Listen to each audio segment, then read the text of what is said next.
is and how we continue to make it possible for people to choose Charlotte. And we will have words of an invocation, or if not the invocation, some words that someone would like to have to give to us. I would like to ask Mr. Mitchell if he would do the invocation for us tonight. Okay.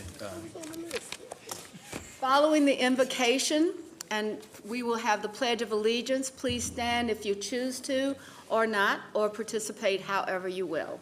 Let us all stand, please, for the invocation. Let us bow. Oh, wise and gracious Father, we thank you for this day. Father, thank you for allowing your Spirit to be each and every one of us today. Bless each council member and the family we represent. Bless the city employees who work tirelessly for this community. And bless all the citizens who call Charlotte home. With this I pray, let all believers say, Amen. Amen. Amen.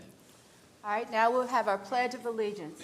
I pledge allegiance to the flag of the United States of America and to the republic for which it stands, one nation, under God, indivisible, with liberty and justice for all. Thank you very much.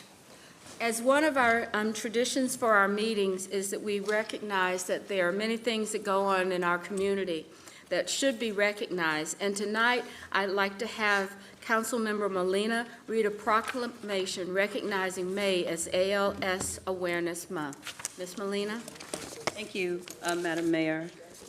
So our proclamation reads, whereas amyotrophic lateral sclerosis, or ALS, known by many as Lou Gehrig's disease, is a progressive, fatal neurodegenerative disease in which a person's brain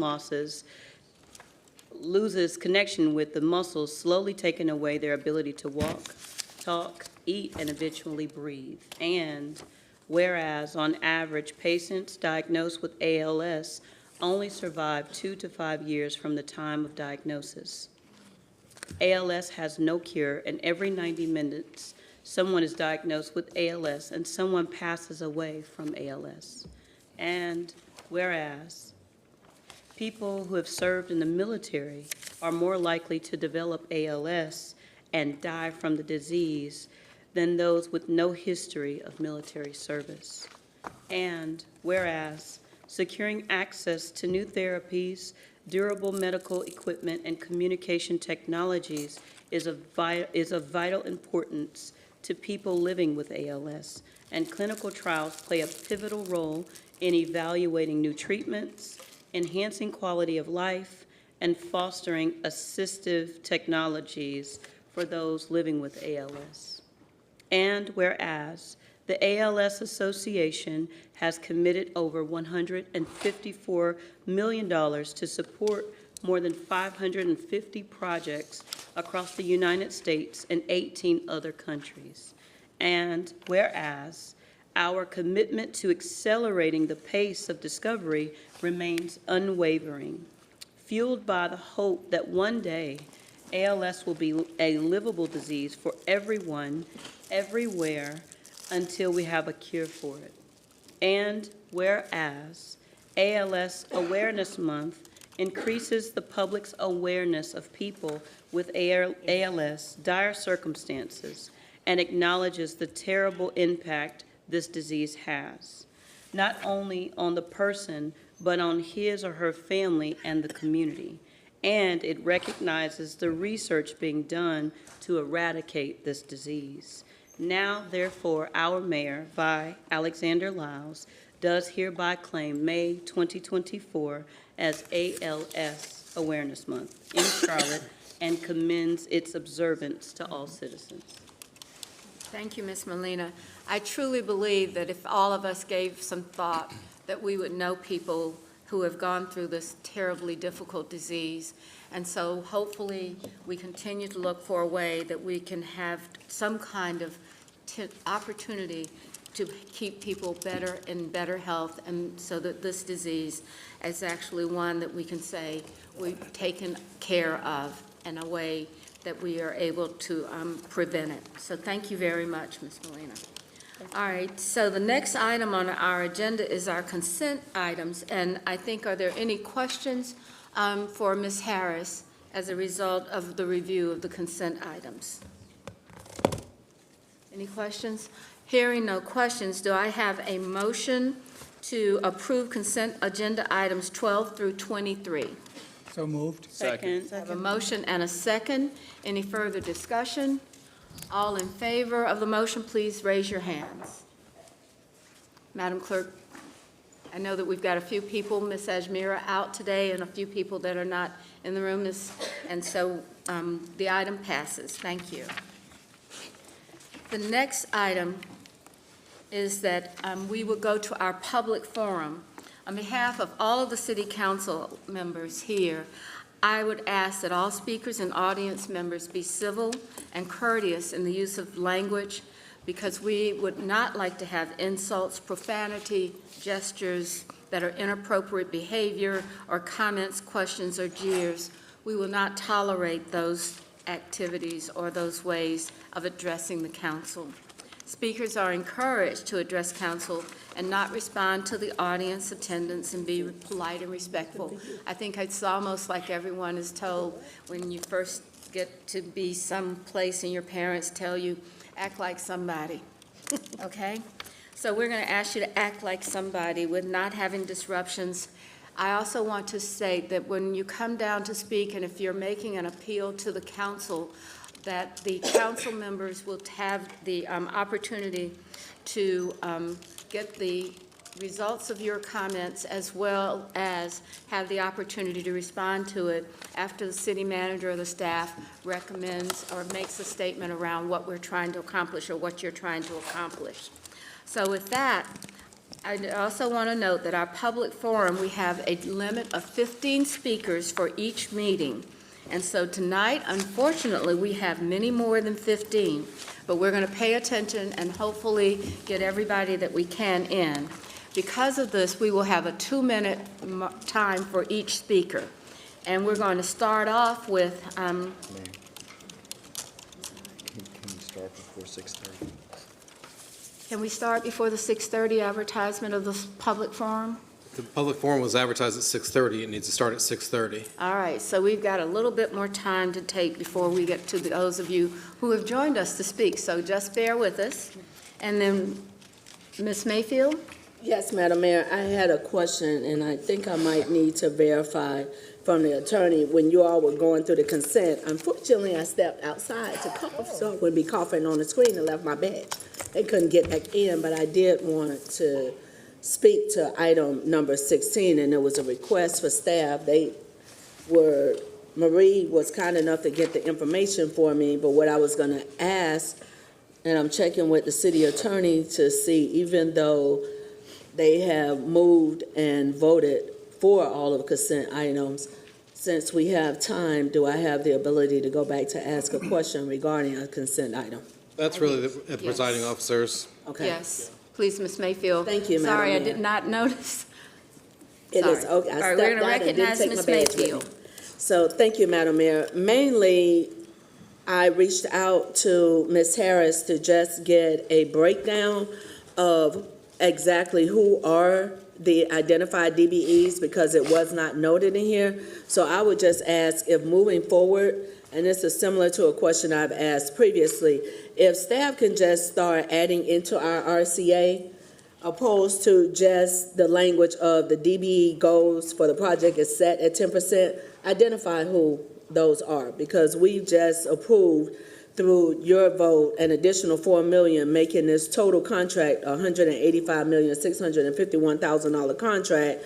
Well, we have a 10% DBE goal. It would be great in the RCA if it's identified who those partners are, so that if we hear from them, we can ensure that they are actually getting opportunities with the work. Mainly because I learned recently within the last 2 weeks of vendors that have been approved through our process, going back as far as 2018, but they have never actually been called to show up to do any actual work, and therefore have not received payment from the city of Charlotte because no work has been done. So this would give us a chance to be more accountable to our business partners. Thank you, Madam Mayor. All right, thank you, Ms. Harris. Thank you, Marie. Do you have any other questions, Ms. Mayfield? That was it, Madam Mayor. Thank you very much. Madam Mayor, Thanks.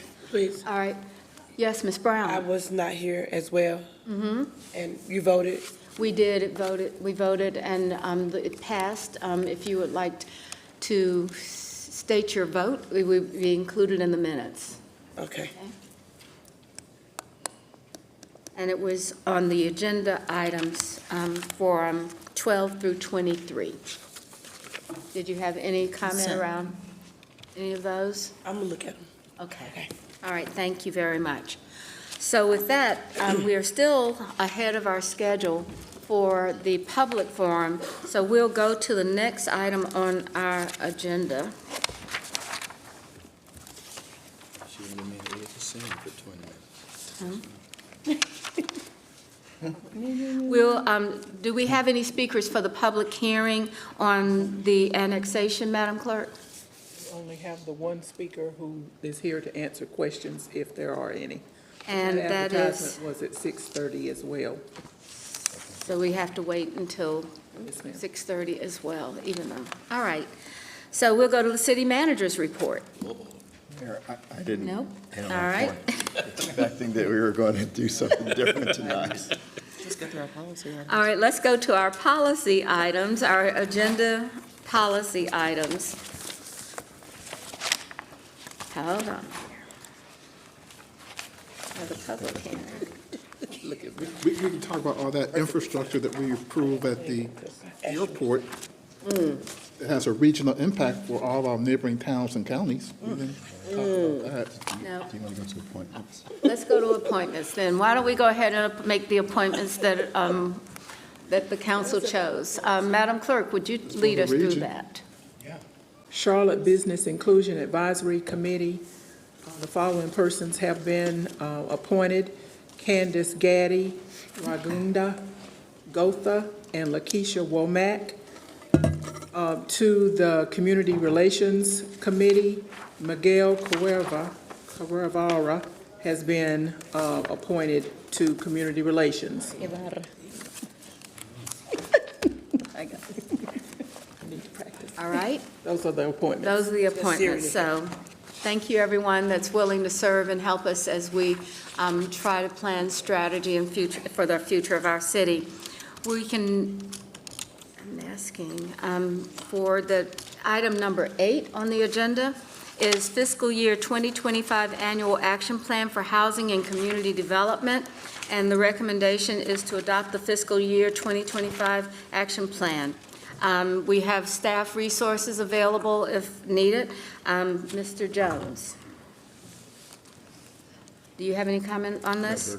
So do I have a motion to approve the action item of the fiscal year 2025 annual action plan for housing and community development that would be submitted to the federal government? Second. I have a motion and a second.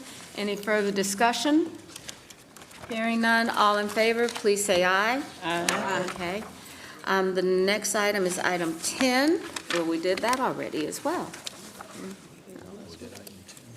Madam Mayor? You ready? Ms. Mayfield?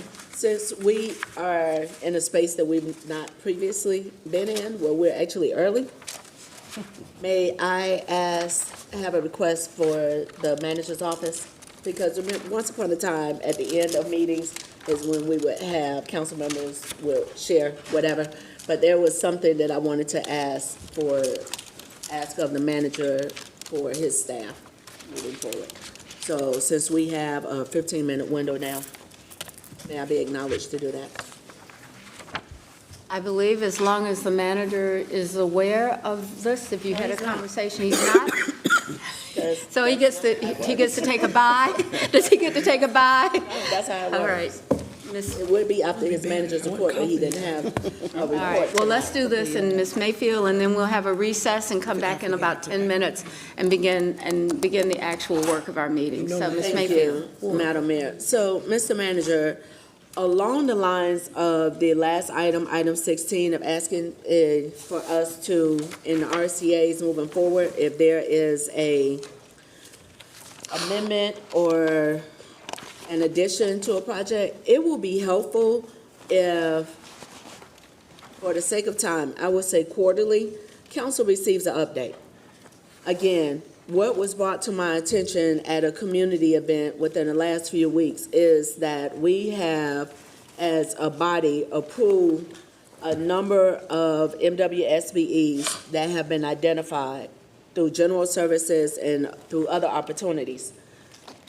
But we do not have a tracking mechanism in place to identify when those companies are actually called upon that are the subs for the primes.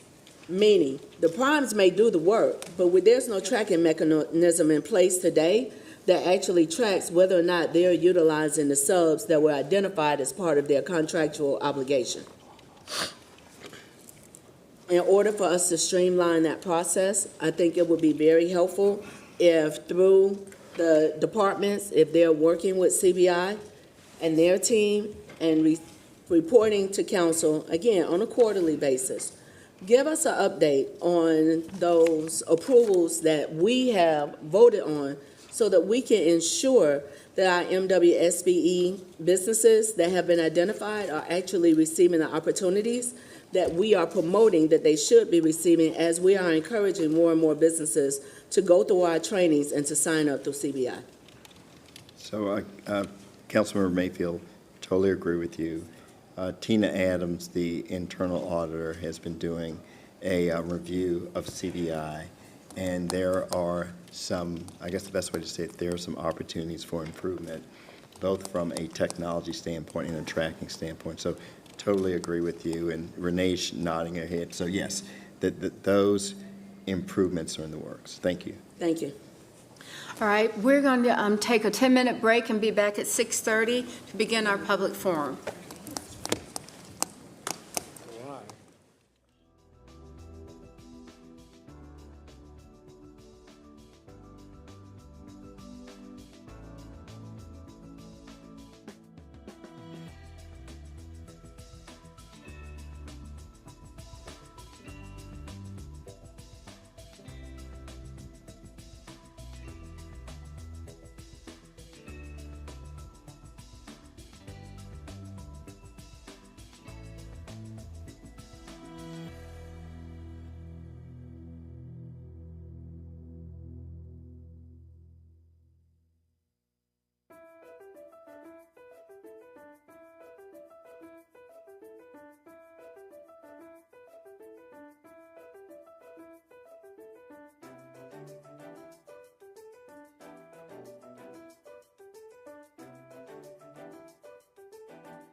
follow-up, and we're going to have each speaker have 2 minutes.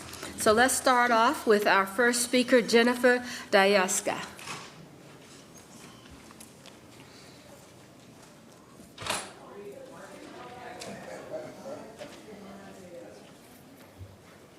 Should I wait? I think we're going to get that door closed pretty quickly, so we'll just wait for No that. worries. Thank you.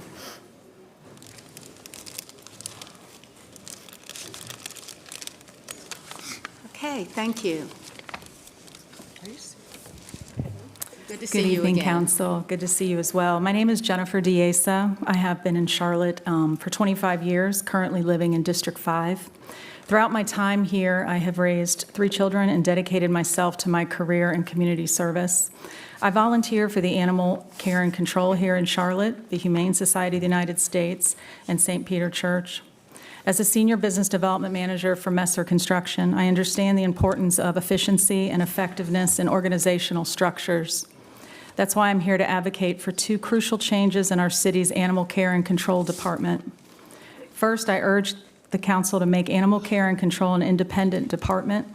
By removing bureaucratic barriers, we can enhance and access and streamline reporting lines to the city manager's office, ultimately improving responsiveness and accountability. Secondly, I call for the construction of a new shelter capable of accommodating Charlotte's growing population. The current facility, over 30 years old, was not designated for the life-saving work that Charlotte Mecklenburg Animal Control and Care focuses on today. It's imperative that we provide a safe haven for the countless animals who have been surrendered, abandoned, or abused. I understand that the initial quote for a new shelter was high. I acknowledge that the property under consideration for the construction is exceptionally difficult to grade.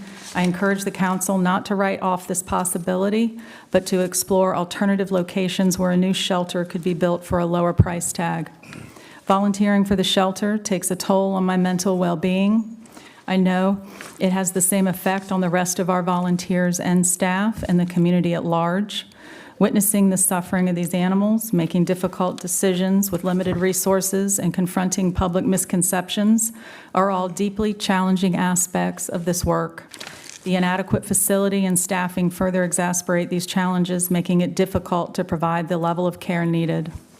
This constant struggle not only impacts the well-being of volunteers and staff. Thank you. Thank you. All right. Our next speaker is Gina Andaloria. Please come down.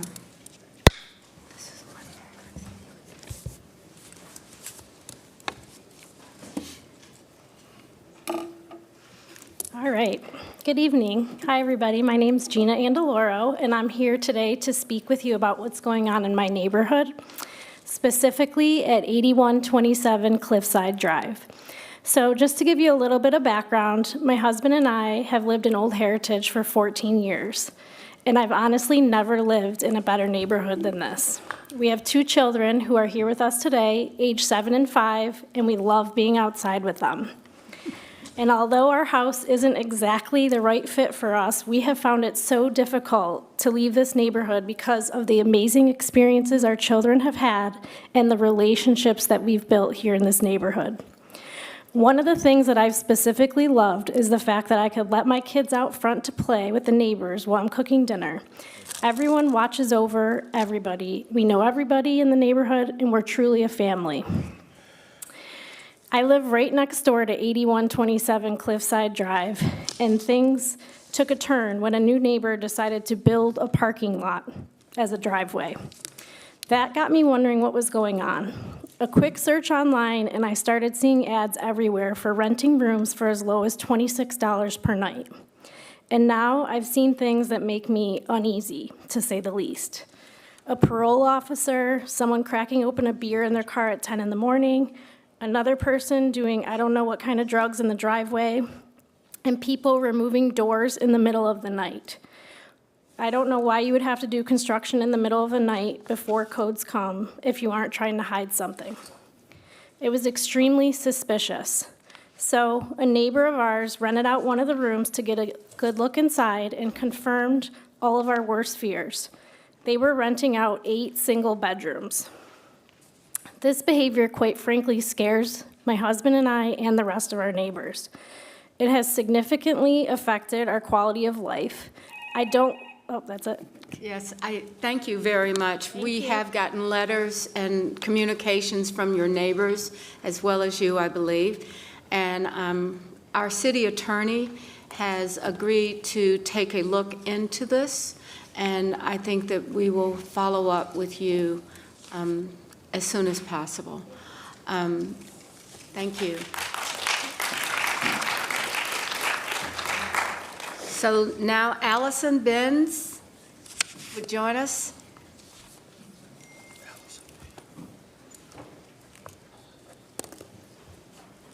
Thank you for continuing.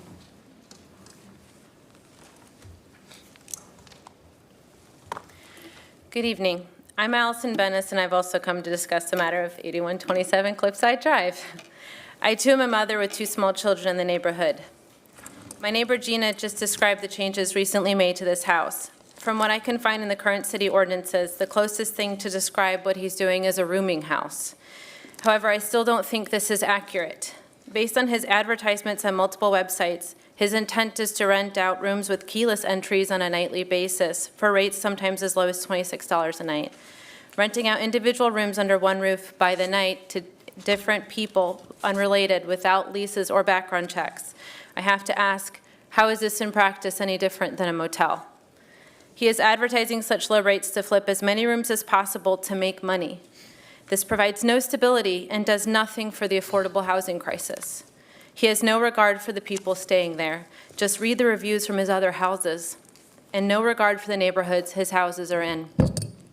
I remind the council that just last year they purchased the Economy Inn in Sugar Creek because of the crime budget motels are known to foment. In doing a quick Google search of the area, most budget motels that remain are going for about $70 a night. And this person is renting his rooms for as little as $26 a night. Given the city's experience with the Sugar Creek budget motels, you can understand our concerns for the type of activity that would be drawn into our neighborhood with these rates. How can this be allowed in a neighborhood with small children? Would you allow it in yours? If the city decides to consider this a rooming house, based on current ordinances, I believe he's already out of compliance. He has no permit and also does not live there himself. And even if he did cap his rental rooms at 5 to comply with the ordinance, this would mean that up to 150 people could come in and out of that house in our neighborhood in any given month. Would you feel comfortable with this in your own neighborhood? The city must stop this to protect our neighborhoods and our children. Please fix the gap in the ordinances so this can't be done to another neighborhood. Thank you very much. Candace Mills. I have to recognize Candace's mother, who was Liz Mills, who ran the Charlotte Minority Participation Program for the very beginning, who was a dear friend. And so I have to just say that. And Candace, I appreciate the calls that you've made. Thank you.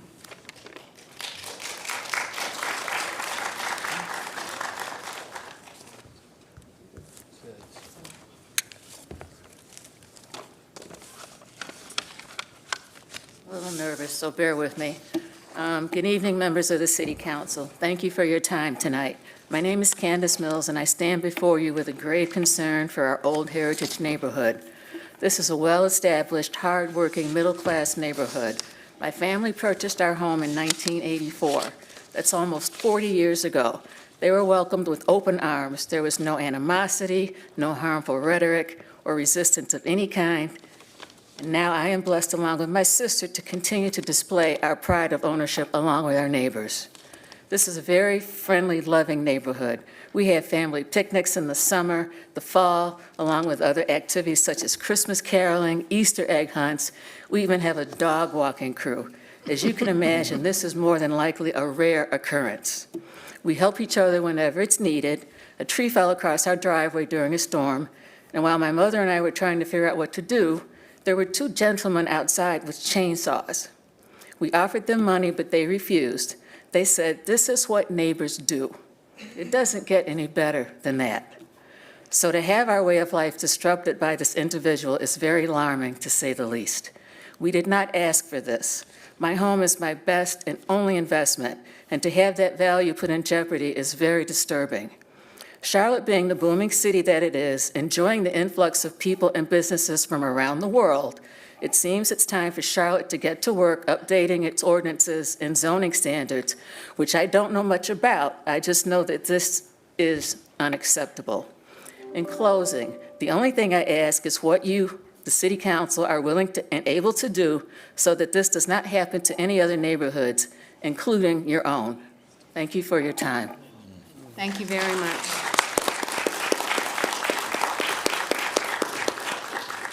Our next speaker is Jordan Casey. DC. Hey, Jordan.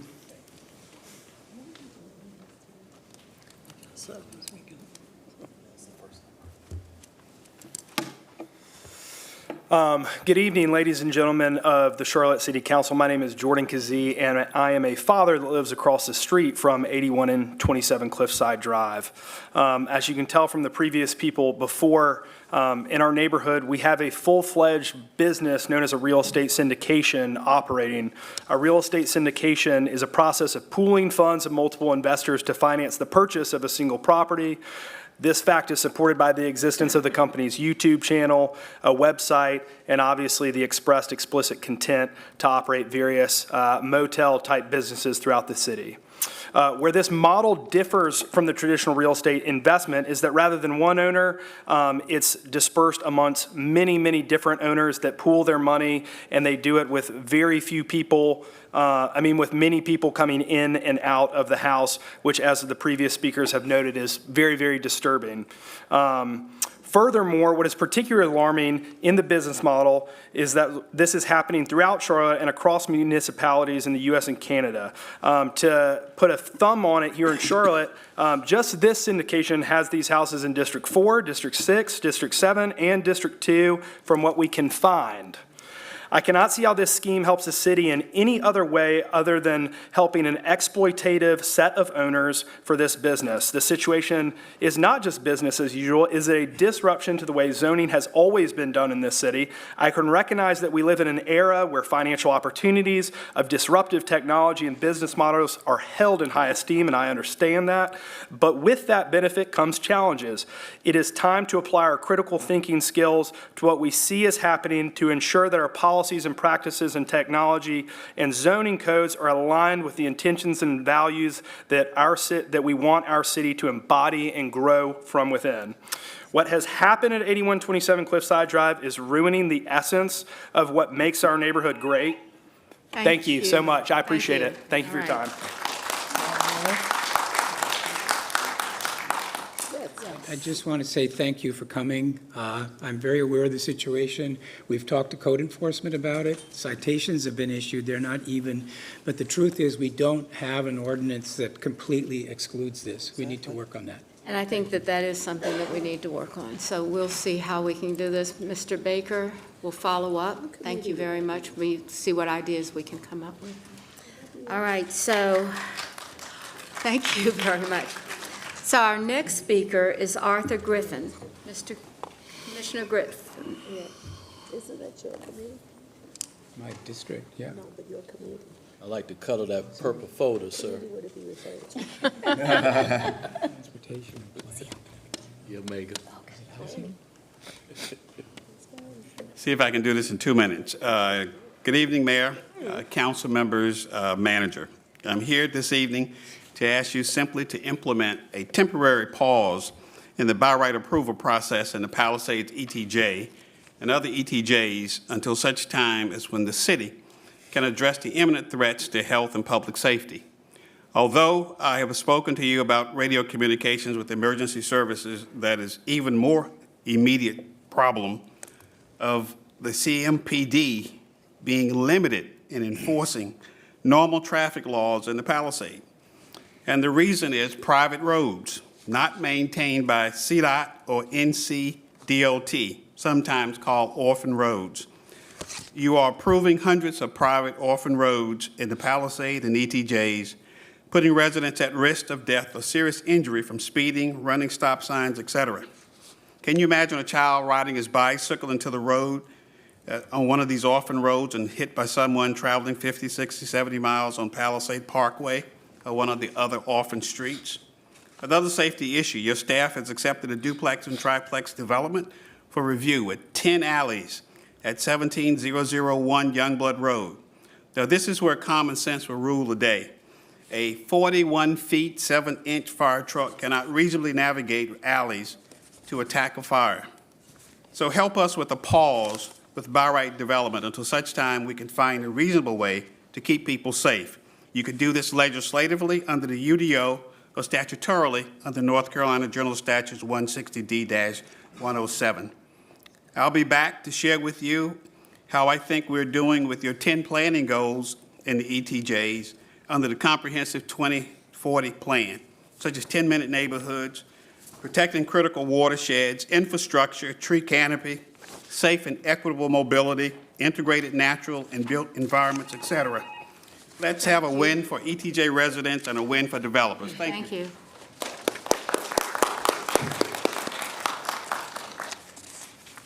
All right, our next speaker is Ricky Singh.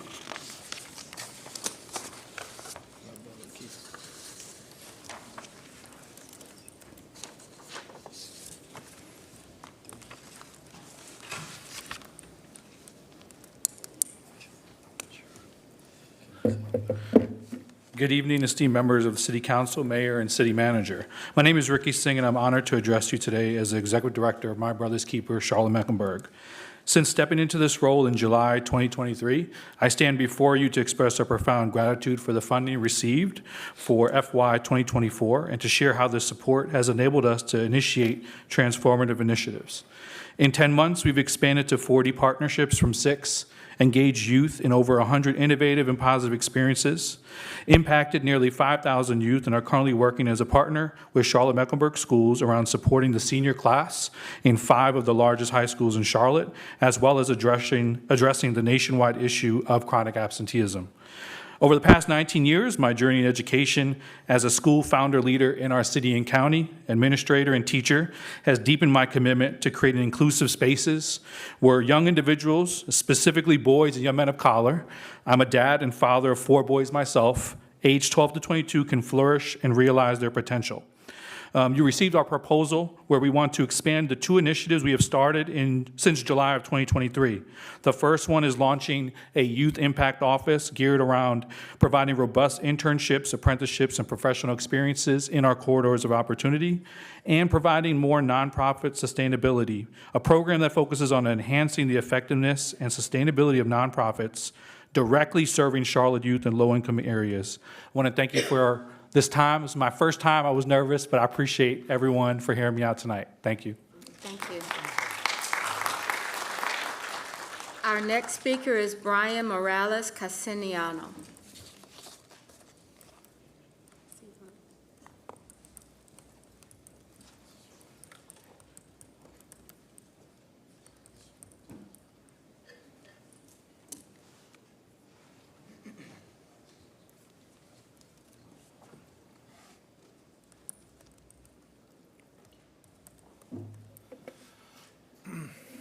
Good evening, Mayor Lyles, Mayor Pro Tem Anderson, and City Council and Manager. My name is Brian Morales, Director of Government Affairs of NARP Charlotte. Due to the short period of time that we're given today, I'm going to give the mic to our chapter president with the message on our report. Thank you. Good evening, Mayor Lyles, Mayor Pro Tem, council members, and staff. Thank you for the opportunity to speak here with you as the president of the Charlotte Chapter, National Association of Hispanic Real Estate Professionals. I want to present to you the findings of the 2023 State of Hispanic Homeownership Report. In 2023, the Hispanic homeownership rate in the United States reached 49.5%, the largest among any racial or ethnic group compared to the previous year. Despite facing of the least affordable housing market record, Latinos achieved a net gain of 377,000 owner household, the largest single-year gain since 2005.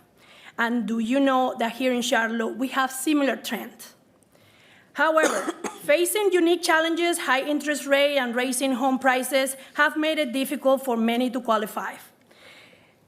In Charlotte, initiatives like those from Habitat for Humanity and local real estate professionals provide education, financial assistance, and support to the Latino families to navigate the homeownership. Now, our report highlights that many Hispanic buyers are willing to move to lower-cost areas to achieve homeownership. In closing, I urge the Charlotte City Council to continue supporting policies and programs that facilitate affordable housing and homeownership for our Hispanic community. And by doing so, we do not help these families to achieve their American dream, but also strengthen and fabric to our entire city. Thank you for the time. Thank you. Thank you.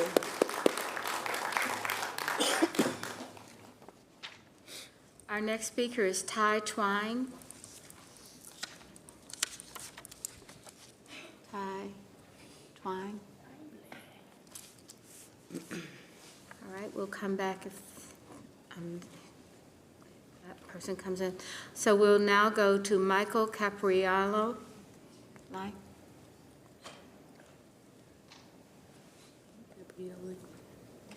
Michael Caprioli. We'll go to Ashton Ghazi.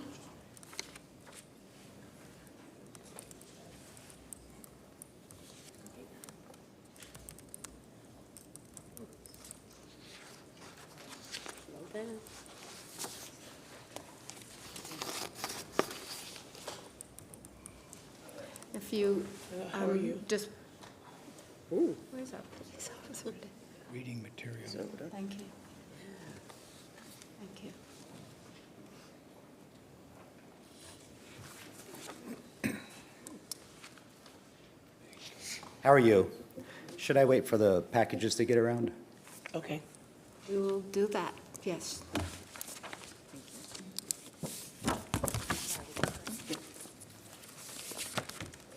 Thank you for having me while we're waiting.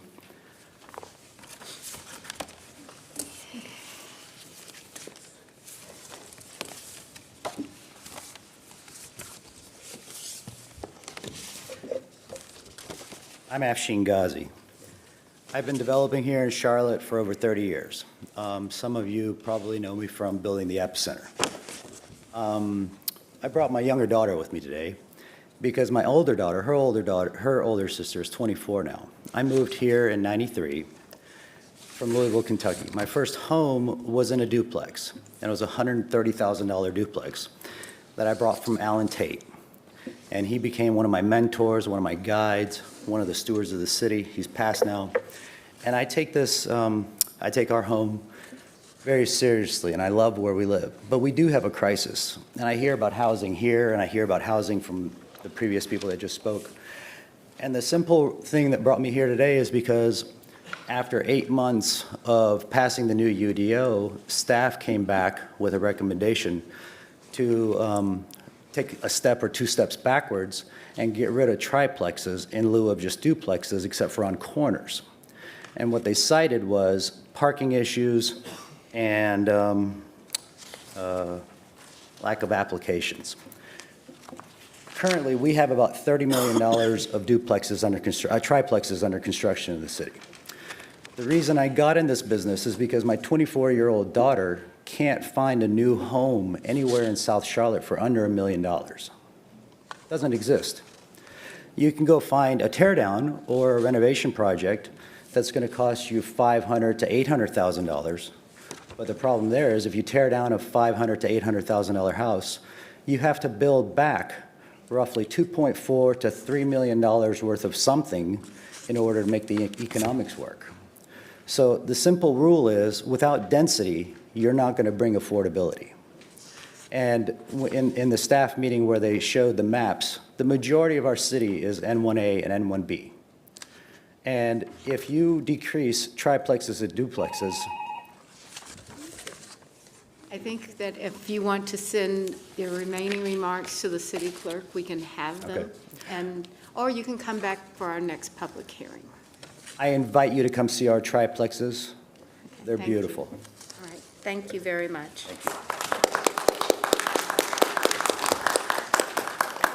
Our next speaker is Angela Edwards.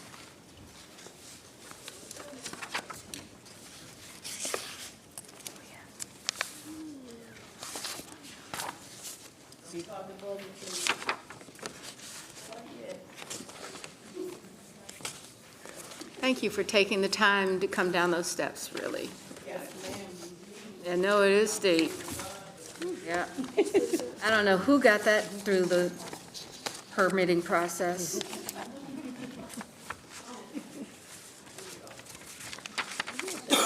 Take your time, Ms. Edwards. Thank you. All right. You can start that buzzer, I guess. Good evening. Good evening. Everyone, the sound of my voice, I just greet y'all all in the name of the Lord and Savior Jesus Christ. I'm here tonight for Springfield community. I am the leader of Springfield, and as y'all well know, I'm also a candidate for Mecklenburg County District 2, right? Y'all remember me, Angela Yes, White ma'am. Edwards? That's me. All right. At 122 Glen Rock Drive, Charlotte, North Carolina, 28217, case number 2019-0064-035, original case open 12/9/2019. Total fine was $1,750. This is the same property we're talking about now. New case started due to cases that were dismissed from environmental court. 122 Glen Rock Drive, Charlotte, North Carolina, 28217, case number 2022-0007922. Case open 2/25/2022. Total fine so far is $14,500. Got another property right here, 115 Echodale Drive, Charlotte, North Carolina, 28217, case number 2023-0063814. Case open 12/4/2023. Total fine so far is $1,750. I'm here tonight because we are an old neighborhood. My father lived there from 73 to 2018, July the 4th, he passed. So it came into my possession. I lived there, that's my legacy. So I became to be the neighborhood leader. I tell you, these people over there, they murmur and complain. They are so frustrated that the city have this bombard, not even seeing them as an existence. That 122 Glen Rock Drive is a church that has not been open in 20-something years. This is how the Don't worry, we've got your remarks, and we will have this turned over to our neighborhood services for deeper and further review, and someone will contact you. Thank you soon. so much. Thank you. No, thank you for bringing it to our attention. I see that shirt. I saw that too. It's smart. It's absolutely smart. Make us stay on our toes. All right, so our next speaker is Thomas Vinson. Mr. Vinson? Thomas Vinson. Our next speaker is Antonio Gleaton. There he is. Thank you.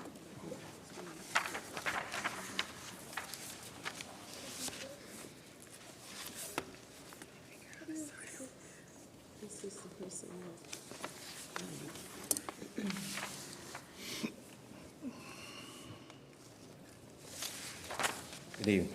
Good evening. Okay. So, April 7th, 2024, I was maliciously attacked by my stepdaughter's boyfriend while I was called to my daughter's home to pick up my grandchild because the assumed father refused to care for the child while my stepdaughter goes to work. While in progress of picking up the child, my stepdaughter asked me to escort the assumed father, Jaleel Baker, out of her residence. Jaleel Baker did not refuse to leave, but he did insist that he had 30 days to stay before an eviction. I suggested that we step outside and call the police, and they instruct us on what to do. We walked side by side out of the residence, and as soon as we exit the door, Jaleel Baker turned and brutally stabbed me deeply in my abdomen. I remained hospitalized for 20 days. My intestines had to be pulled out and stitched. My outer stomach stapled. Now I carry a wound vac. My case has been dismissed to the grand jury with no time frame as to when a court date. However, my stepdaughter still calls my wife and I to pick up the grandchild. And Jaleel Baker still remains in the house and refuses to leave, nor care for the child. I'm asking the council to speak to the supervisors over the grand jury and get me a court date as soon as possible. I'm also requesting that we abolish squatters' rights to remain in the residence where there is no signed agreement.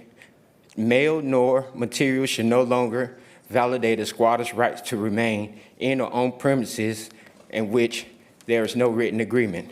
I'm suggesting that this becomes a law and it be called Gleaton's Law.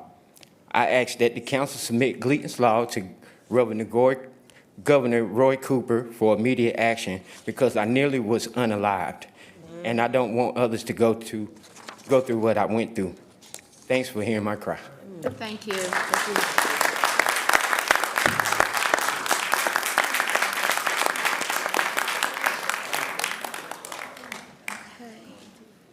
Our next speaker is Michaela Young.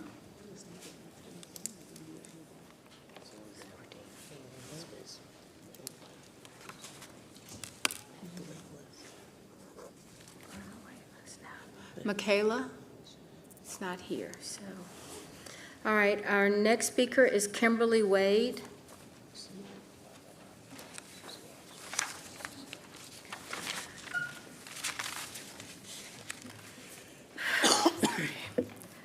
Good evening, Madam Mayor and council members. My name is Kimberly Wade, a resident of District 7. I have lived in Charlotte for 17 years, and for the last 6, I have been a volunteer and foster with Animal Care and Control.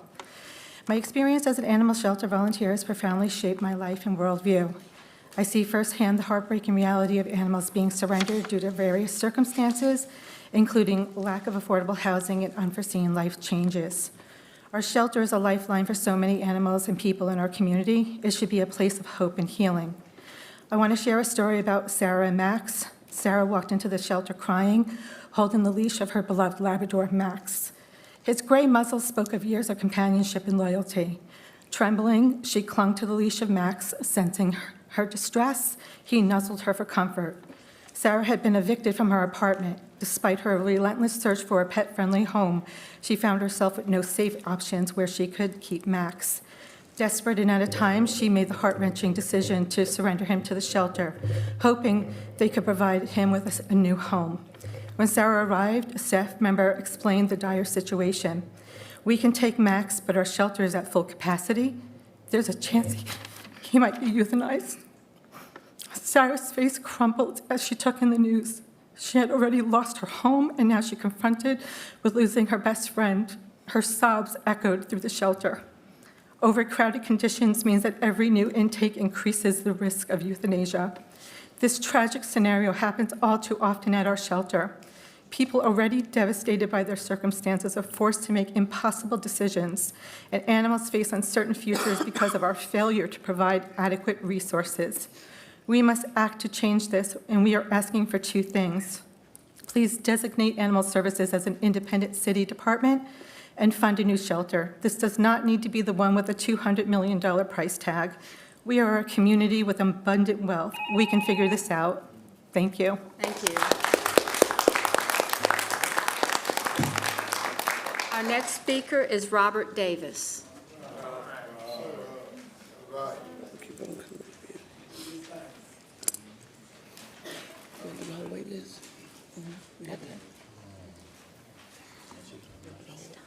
Good evening.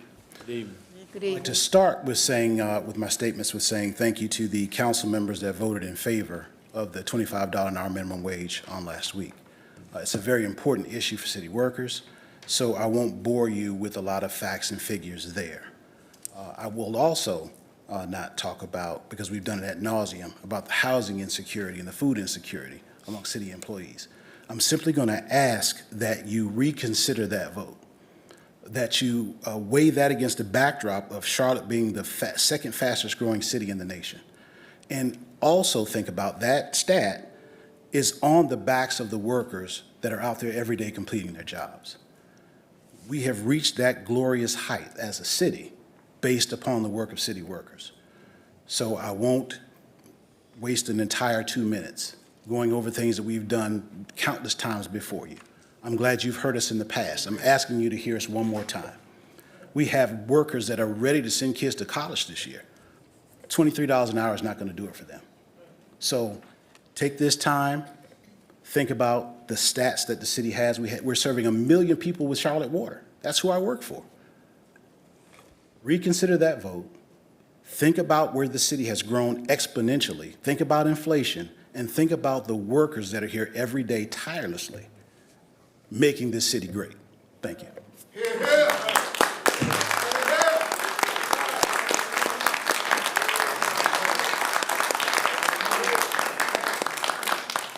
Dominique Harris.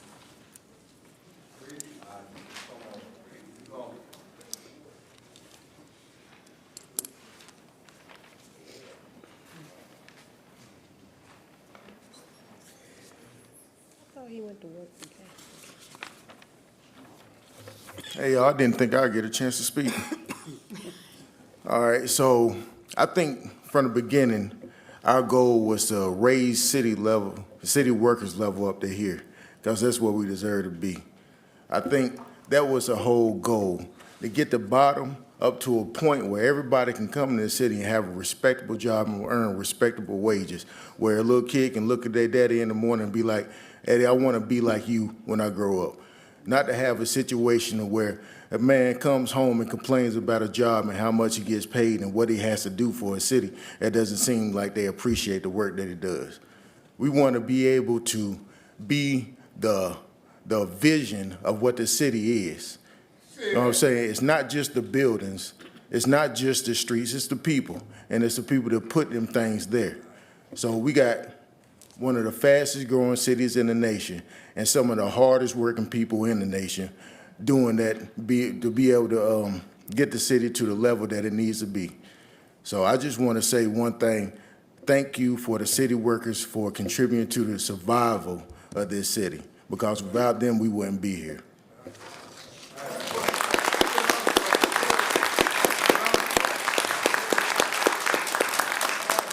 Thank you.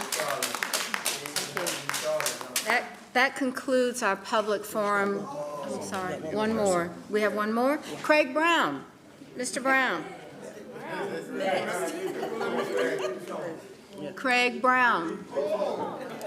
Come on.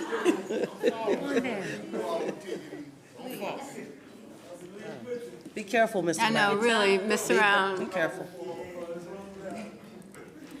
Got that 4% yet?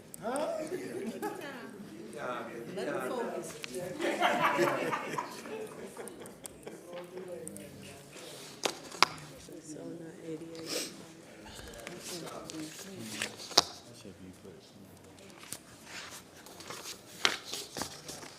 Mr. Brown, I hear you wanted to talk about the people's budget. Yes, Okay. yes. First and foremost, good evening. Good evening. Madam Mayor, respected council members, city manager.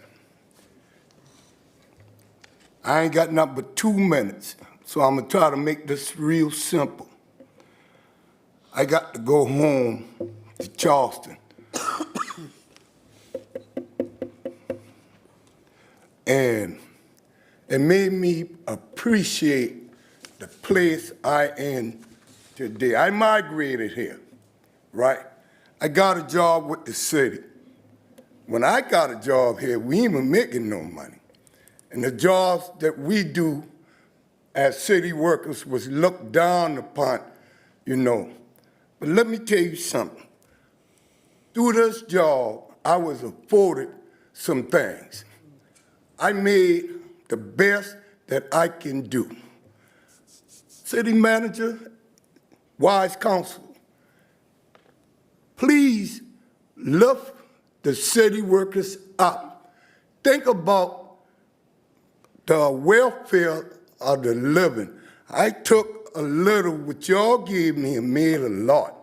So if you add a little bit more, just imagine how far we can go together.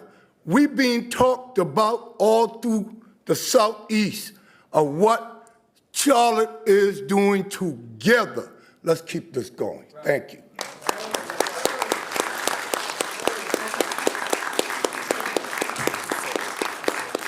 Mr. Harris, you are our last speaker for our public forum, and you certainly did it proud. Mr. Brown, I'm sorry. I'm sorry, Mr. Brown. All right. So now we'll go to the next item on our agenda, which is the public hearing for annexation. We have no report, we just did that, so. All right, item number 6, which is public hearing on and decision on Oak Lake Townhomes Area 2 area. I think that we were told that we have someone that's available to ask questions. Thank you all for coming. Thank you for giving us and sharing us this information that you have for us. You've left us a lot to think about.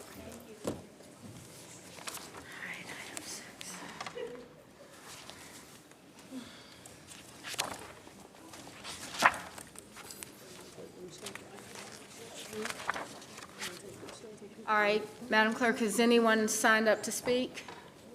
The only speaker is the one that's here to answer any questions if there are any. So we have a public hearing and a decision. We've opened the public hearing. Do we have a motion to close the public hearing? Second. We have a motion to close the public hearing. All in favor, say aye. Aye. Anyone opposed? All right, so with that, we have a motion to, may I have a motion to adopt an annexation ordinance with an effective date of May 28, 2024, to extend the corporate limits to include this property and assign it to the adjacent council district, which is District 4. Do I have a motion? So moved. Second. We have a motion and a second. Any discussion? Hearing no discussion, all in favor, please raise your hands. Anyone opposed? Ms. Mayfield opposes. Thank you very much. All right, our next item is item number 7. We went through that with the manager. Item is item number 9, CATS Transit Governance Interlocal Agreement. We have a action to adopt a resolution to approve a second amended and related transit governance interlocal agreement providing for the coordination of transit operations on a countywide basis through the Charlotte area transit system, and authorize the city manager to execute the second amendment and restated transit governance interlocal agreement subject to the conditions set forth wherein. I'm going to recognize the manager for comment. So thank you, Mayor and members of council. I do want to, I guess, set this up for the council, and I wanted to talk about 3 different items that may seem not related, but they are.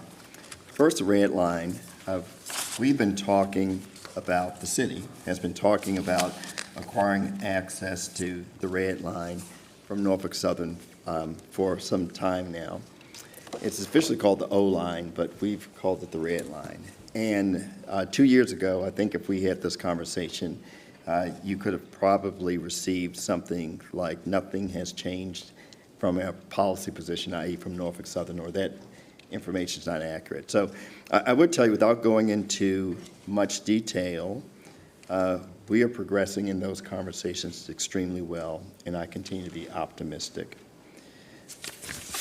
Second, and it's also important to note that the red line has been a part of the MTC's 2030 plan for a while, a top priority. Second, the sales tax authorization. So we talked a little bit about this, but not necessarily on this dais. But clearly there's positive work happening in this space. Relationship building with the North Carolina General Assembly, and it's simply having the sales tax authorization from Raleigh, which eventually will allow the individuals of Mecklenburg County to be asked a question, whether or not they would agree to a sales tax to help with transit and transportation. So we're talking about not just rail and buses, but roads and sidewalks and part of the infrastructure that we've talked about for a while. So I think it's important to distinguish those two items before I get to the third item, because the third item, you can't get to the first and second without having a conversation first about the interlocal agreement.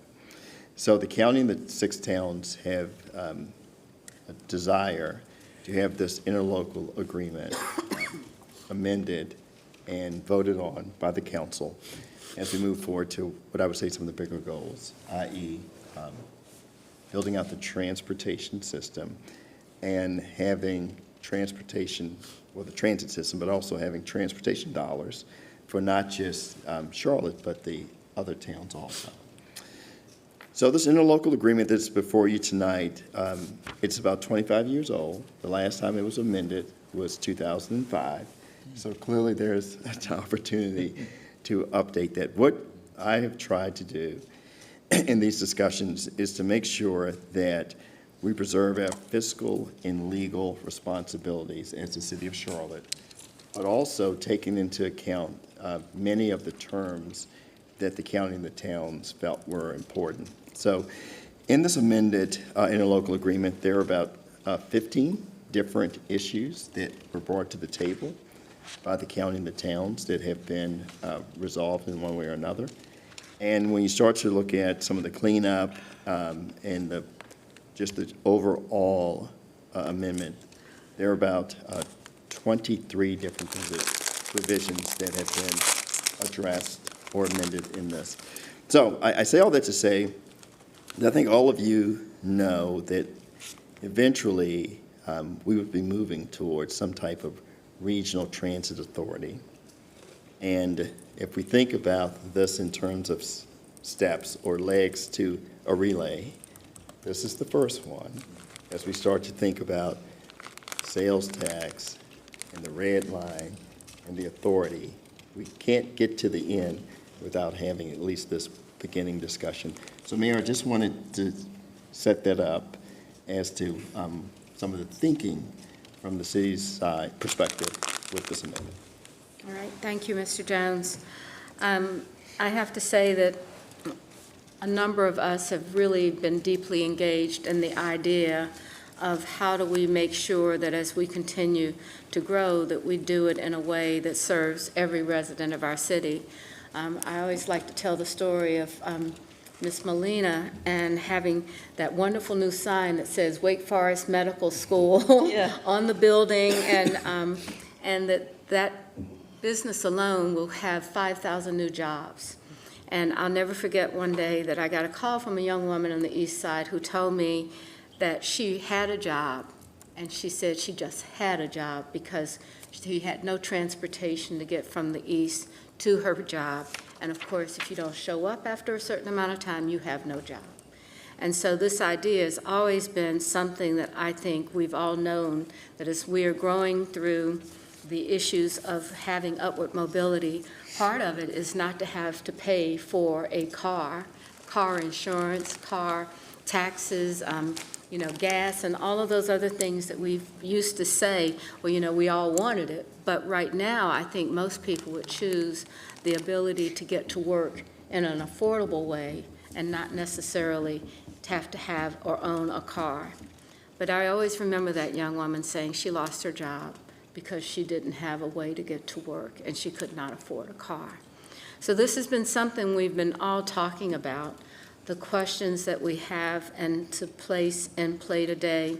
Mr. Jones has pretty much laid it out, that you don't get something done until you begin it. Yeah, and so, I had one more thing. So I just wanted to talk about the interlocal agreement, which I did today. There is one additional provision that's been discussed, and that is these orphan roads, okay?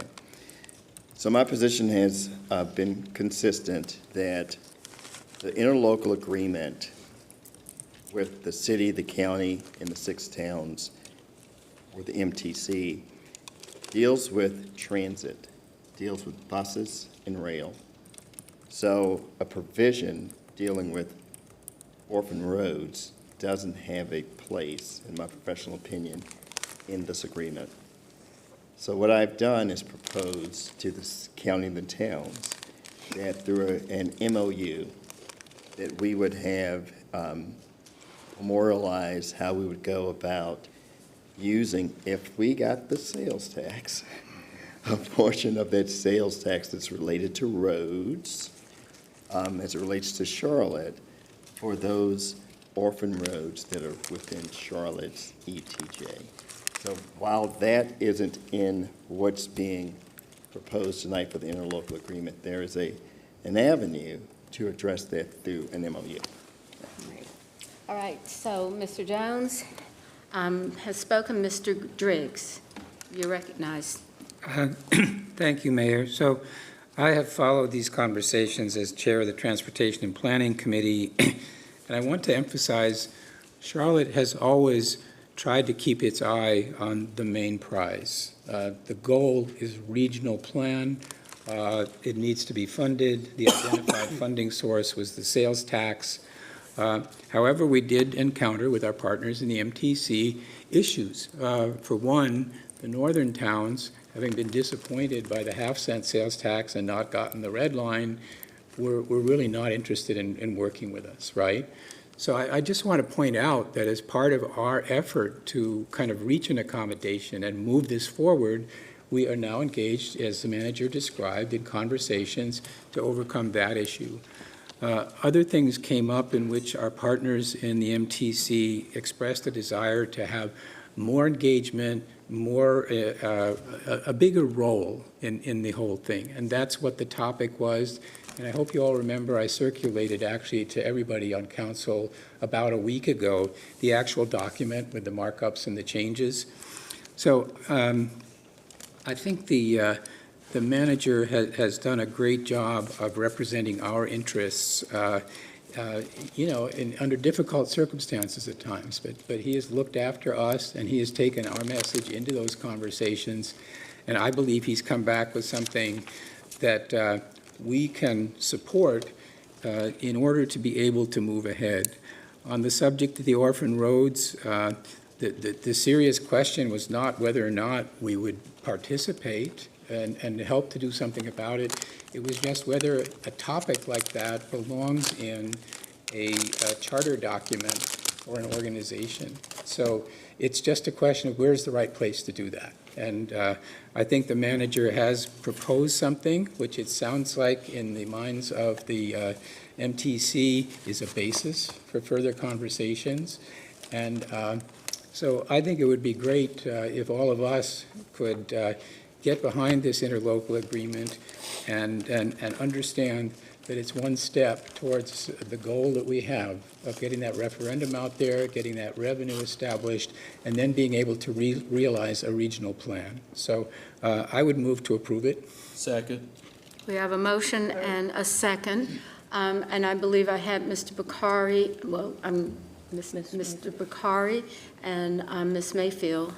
Someone on this side? Okay, Mr. Graham. All right, Mr. Bakari. Yeah, thanks. So I'm going to be supportive of this tonight, and I would encourage everyone else to as well. And for the community and colleagues, just this context is how I got to this point. There's 1,000 complexities to this, which still have to be figured out. But this, to me, is pretty simple. It puts us on a path for this one item of, is there going to be money to spend and invest in our transportation system? And secondly, how we're going to do that, right? And if I break those two statements down just one step further, this entire last decade, but particularly the last couple months, is irrelevant if there's no path to getting an actual investment of a magnitude that matters together. So now is the first time in a long time we've had that potential. And at this point, it really just comes down to the broad strokes of, is the Charlotte region aligned? And can we communicate that and get Raleigh to be aligned? Now, that second part is a little more complex, but to me, that's not the problem at hand right now. Right now, we're trying to say, can we be all aligned with some rough strokes that brings us to this point? And I think in all the fine print, the thing that jumps out for number one, in its most simple form is we have agreement roughly with the majority of the folks needed to kind of speak with one voice to say roughly 40% is going to go towards transit and rail, and the other 60%, among other things, the vast majority of it is going to go to road-based projects. That is a unified voice coming out and saying something here from the Charlotte region that will resonate with the folks in Raleigh and will resonate with a lot of the needs we have. So then the only big item that was left was, well, how do we govern it? How are we ultimately going to come together to make sure the 1,000 little details that could break this thing down or make it into something it wasn't supposed to be, how do we ensure that it happens correctly? I was deeply concerned that we would get there. And I think a lot of the folks in the General Assembly that I've spoken to were as well. And then a very elegant solution came out of the MTC, working groups, all of you guys here together that have been in the weeds, which was, let's punt it. Let's punt it just a little bit. Let's give ourselves an extra 6 months so we're aligned on those broad strokes of we're going to go after the money with one voice, and here's the rough buckets it'll be in, and we'll figure out the governance structure after we get past step one. I think that was a brilliant move because that governance structure with the public and private sector together is going to be the crux of every one of these issues. So not only has that been punted, but saying we're going to buy more time so we don't have to tie it right now in an emergency to this, it also gets you to a point where it has to go back to the General Assembly in the long session. So ultimately, those towns and folks that have concerns, myself as an individual who might have concerns that, oh, we're going to get steamrolled, the General Assembly still ultimately has to approve that governance structure. So when you boil all that down, that gives me great comfort to raise my hand tonight and be able to say whether my passion areas of roads of the future and autonomous vehicles and all those things, or somebody else's concern about orphan roads or 1,000 other things. The point is, we're making no decision, and everyone still has the ability with the same leverage going forward to champion their points and make sure the governance model that ultimately gets approved down the road will be there for it. So I'm not here to say that every other item is a no-brainer and we're done, but this one was a big headwind to us. And with tonight's action and all the work that's been done, I think this one turned into a tailwind, and it's a pretty big one. So I applaud everyone who's worked on it.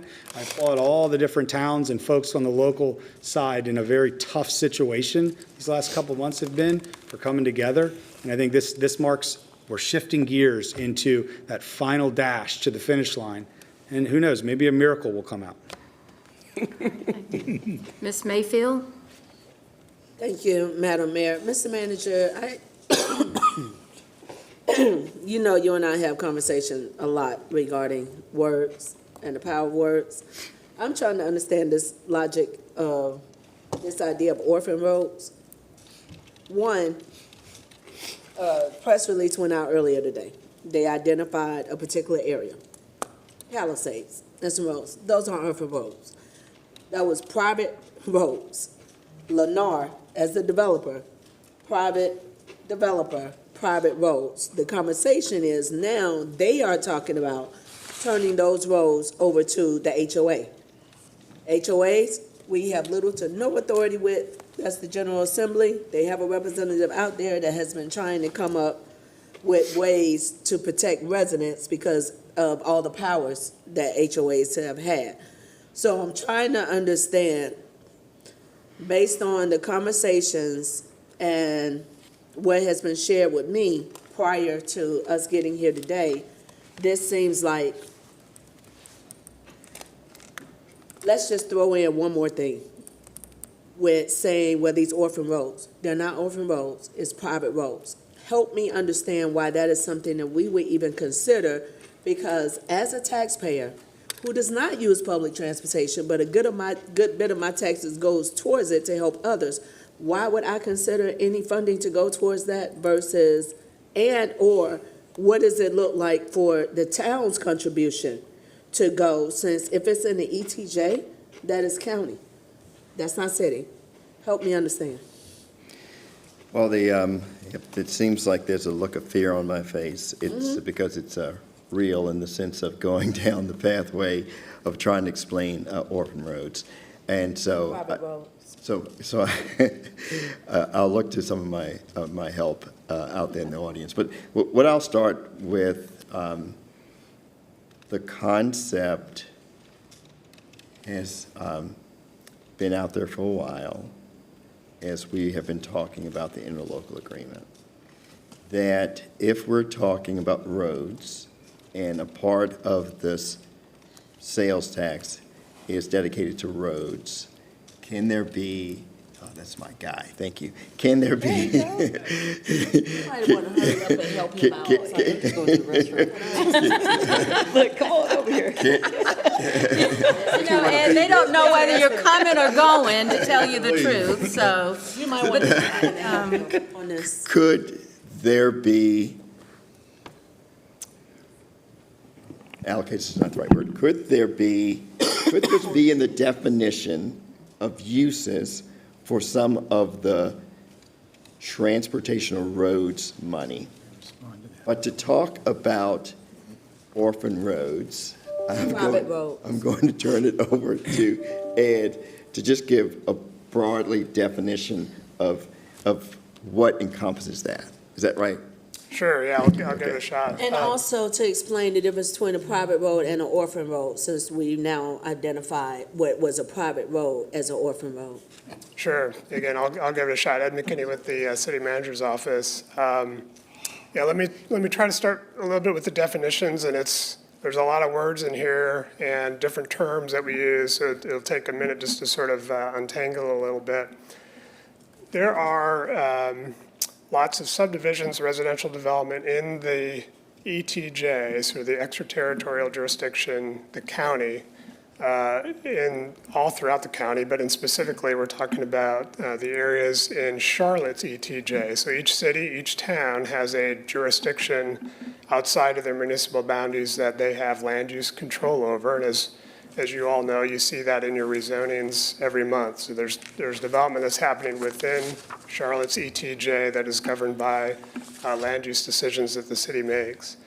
Within those, and what typically happens is as a development occurs in that area, in the ETJ, their streets and roads are designed to a standard that ultimately, when they become public, they're accepted by the state, NCDOT, for maintenance. And the requirements that NCDOT has for that are sort of their own basic design standards. And so if those roads are designed and set up under the state's standards, then it's a relatively simple process for that development to then build the roads to those standards and go through a process by which the state officially accepts them for maintenance. So they're public roads, but then the state becomes responsible for long-term repaving and maintenance of the streets. So what has happened, though, is there are situations of a variety of reasons that neighborhoods, residential developments have not gone through the process of getting the state to accept their roads for maintenance. Some cases, there's residential development that happens where the final piece of work, the final pavement and finishing of a road hasn't happened, partly because in some cases the developer is gone, the residential development has been sold, the houses are there, but the final details of finishing those roads haven't occurred, and it's unfortunately, and again, not to anyone's fault from the residential side, left to those neighborhoods to do that final investment. So we believe, and certainly it's an issue that we've been talking about with NCDOT for a while, we've known it's an issue, and we believe there's an opportunity through this discussion around funding for us to partner in those areas with NCDOT, with these homeowners and homeowners associations and neighborhoods to do, in many cases, a relatively simple thing, which is, get these final residential neighborhood roads paved and improved to a standard by which the state can then accept them. And so they're not private roads, they're public, but they're not accepted for maintenance until the state would accept them and those standards are met. I'll stop there and see if I've done any good, clear way to sort of describe the definitions of the situation. You probably did better than our manager, but what you triggered for me is multiple additional questions. So we have roads out there. We do not have any language that actually holds developers accountable. So planning, city council, we approve a development. A developer goes out, he starts the development. He may or may not complete that development. He or she. He or she, mainly he, A developer goes out, starts a development, that development is not completed. It does not get transferred over to NCDOT, of which, again, we're already paying city taxes, county taxes, and state taxes. The state has a responsibility on a number of roads.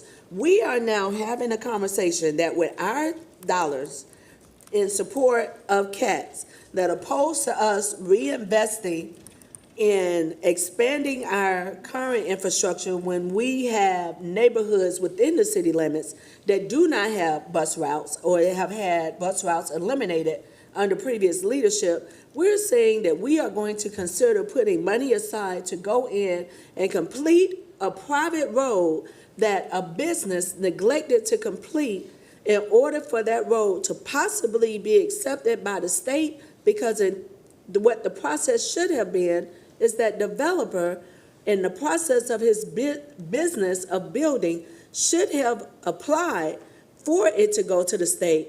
They chose not to do that, so we are now trying to figure out a way to come in and offset those costs. Could I respond to that? Mr. Driggs, I'm no, Kenny that I know respond Ms. Mayfield wants to to that. continue. We'll Just like to we'll provide a come back council's eye around. view on this one. I'm need help have a better understanding from staff of how we think that that's a good idea when state has a responsibility on roads, and we have been having conversations for decades regarding ETJs. And even as someone who served for 8 years in the area with ETJ, where I had to constantly tell people, no, we are not able to do X or Y because you're in extraterritorial jurisdiction, but we're now saying that we're going to create an exception for this, to complete roads that a business did not complete? What I would say is you've described it correct. There's a subset of roads. It's a limited number. It's a finite number of these roads that exist, that we require this effort and this investment. It's under a partnership, again, with a relatively straightforward set of investment. They will be, and most of them will be, acceptable for the state to maintain. So we believe it's a finite issue.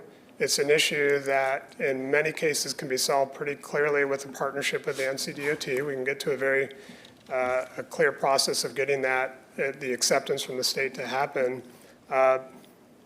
It's a policy decision ultimately for council how to spend these dollars. What has limited us in the past, and this is an issue again we've known about and have been working with NCDOT on in understanding for a while, is, again, the fact that this is outside of our municipal boundaries, so it limits us from using taxpayer property-based city funding on the sales tax. Is a unique opportunity, right? Because that funding is separate from essentially the constraint of using that within the city's municipal boundary. And so with this potential for transportation funding, road funding within this new funding source, it gives us an ability that we've never had before to take this issue, hone in on the specifics, define the finite investment needed, and work again in partnership with the state to hopefully solve what we believe is an issue that should be solved for the community.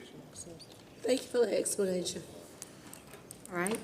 If I may, could you speak to that? I had just asked Mr. Graham if I'd like to respond while we're on this. Mr. Graham was next, so Mr. Graham, okay? Okay? I'm okay. Okay. Mr. Driggs. So there's a little more to the story.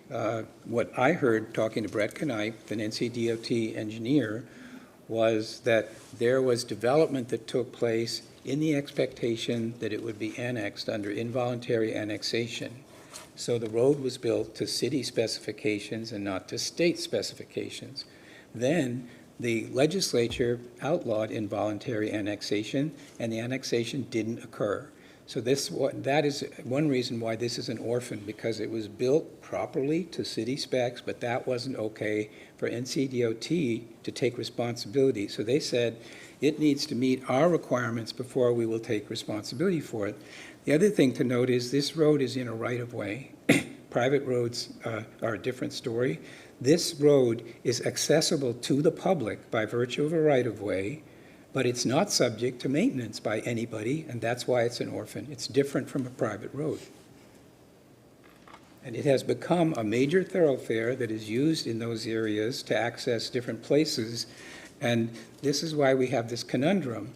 My feeling was that because the road was built the way it was with the city's encouragement by virtue of our plan to annex it and according to our rules, that there is a role for us in trying to figure out how to unlock this, because NCDOT said it's not us, right? The county has taken an interest and wants to solve it, and I don't know what our role might be, but all I thought was if the county says that they want us to partner with them in figuring this out, I can see a justification for it. It's different from a private road. All right, thank you. Mr. Graham? Thank you, Madam Mayor. I see this a little different, and it may be because I know too much, right? I want to thank Ed and the mayor and the manager, because I know they have been working behind the scenes for weeks in reference to this interlocal agreement and issues related to the MTC. And so my comments tonight has nothing to do with their performance. I think they have performed extremely well with good faith and an eye towards building regional cooperation and regional collaboration. So I want to thank you for the work. I understand the importance of regionalism and regional participation. I think that our future as a city, our future as a community is directly tied into working with others, working with the small towns, working with York County and Union County. And so I think we're all in this together in terms of how we grow and how we prosper and promoting coordinated economic growth, jobs and housing, improving mobility and transportation, infrastructure projects, road networks, seamlessly connecting communities together. As a state senator, I represented Davidson, Cornelius, and Huntersville for 10 years. So I understand the growth of those areas. I understand their frustration with transportation issues over the course of the last 10 years and moving forward. And I understand some of their concerns. And so I don't take their concerns in jest. I know that they are coming from a good spot, I think. But I want to focus on the main thing, right? And the main thing is, and I think the interlocal agreement is a distraction. I really do, from the main thing, right? The main thing is getting the General Assembly to approve the authorization for the city and the county to put the measure on the ballot. That's the main thing, because that unlocks funding, gives us an opportunity to take it to the voters for their consideration to tax themselves for greater mobility in the region, for all of us, right? And so that's the main thing. And I told Ms. Altman that weeks ago. I told the county manager that weeks ago. And I told Mr. Gerald that weeks ago. That's the main thing, right? Then we got to get it on the ballot and get it passed, right? That's another hurdle that we all collectively have to come together to get it passed. We also have to work on the language for the bill to be introduced in the General Assembly that's acceptable to all of us, right? That's the main thing. And then we have to focus on what I think brought us to this point today, is the operations of the system. And the system had a failure about a year ago. We acknowledged the failure a year ago. We disagreed with the MTC and said we would do a federal review of our operations. We've gotten the first report back, which is the financial audit. Minor findings, turning in work late, but a clean audit, and we're getting ready to get the operations audit back, and we are cautiously optimistic that the findings will be the same. So I'm not sure why we are, and let me back up. We formed a city council working committee appointed by the mayor. And to my knowledge, correct me if I was wrong, we invited a member of the MTC to join on that committee. They did join. To join. So they were there. So we're solving this thing together, right? And so I'm just puzzled today that we get at least I saw online, that the MTC, big bold letters, Metropolitan Transit Commission, opposes proposed interlocal agreement. Can't be any clearer than that. Right? I mean, it can't be any clearer than that. And I think we've done a lot of good work to demonstrate that we want to be a great regional partner, even in our consent agenda, which has nothing to do with this. But we passed millions of dollars without discussion for the airport. Control operated by Charlotte, benefiting the region. Everybody benefits from it. I mean, so we've been doing this for a number of years, working with our regional partners, enlightened self-interest, helping Charlotte for sure, but also helping the region. And I think we should be given the benefit of the doubt to do the same thing on transit as well, without having to be forced to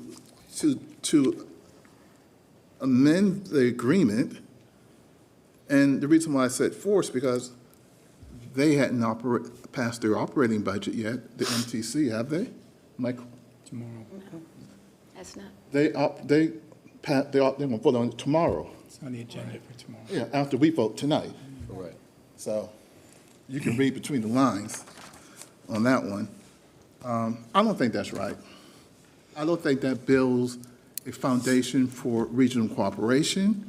I don't think it builds a foundation for trust, which is a word that's been battered around for the last several weeks. And I just don't think that we should move forward with this. One item in particular is this annual discretionary fund of $500,000 created to use to conduct studies, commission reports. $500,000 discretionary fund. The MTC already has the ability to fund reviews, reports, and studies through the existing budget process. Is that true? I think it is. The MTC is not recognized by the state statute as a legal entity or board with contracting authority or a body with fiscal responsibilities. Is that true? It's not a legal person. It doesn't have a legal Well, existence. I'm still talking, Mr. Drake, thank you. Just answering your question. Why, sorry. so why is the budget needed? Does the balance roll over from year to year if they don't use it, Mr. Manager? I mean, what happens if they don't? Yes. So it just rolls over. So 500,000 could become $1 million. Oh, no. You would build it back up to the $500,000. Kansas City Department. All CAT's debts and risk is borne by the city of Charlotte. All CAT's debt is backed by the city of Charlotte and its taxpayers. When the LI was established in 2020, it established distinct separate roles and responsibilities between the MTC and the city of Charlotte. Have they ever, someone asked us to do something through a budgetary process that we said no to, other than a year ago when we said not no, but choose a different direction? Over the last 6, 7, 8 years? Can somebody tell me that they made a request to us and we said no? What was the question? It's rhetorical. I know the answer. I'm asking questions I know the answer to, right? I'm just trying to make a point. No. What was your question? The question is, have the MTC requested a budget review or anything to the city, and the city said no? Yes. We didn't say no last year. We said no to the request, but we fulfilled the obligation of doing the study. yes, I'm we said talking, yes. thank Okay, you. well, I have the yes, floor. I I have the Okay. floor. Okay. We fulfilled the obligation. We're not required to say yes. We said, no, we'll do it a different way. We expedited the process, and we saved the taxpayers about $500,000.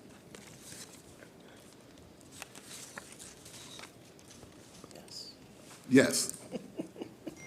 And so I'm a regional participant partner. As surely as I sit here, when I am gone from this dais and gone from this earth, how we cooperate and participate as a region will decide our future as a region. No doubt about it. And transportation and mobility is the key, and it unlocks the door for the revenue matching funds from the federal government. And if we start a relationship, and I've been on record on 2 points.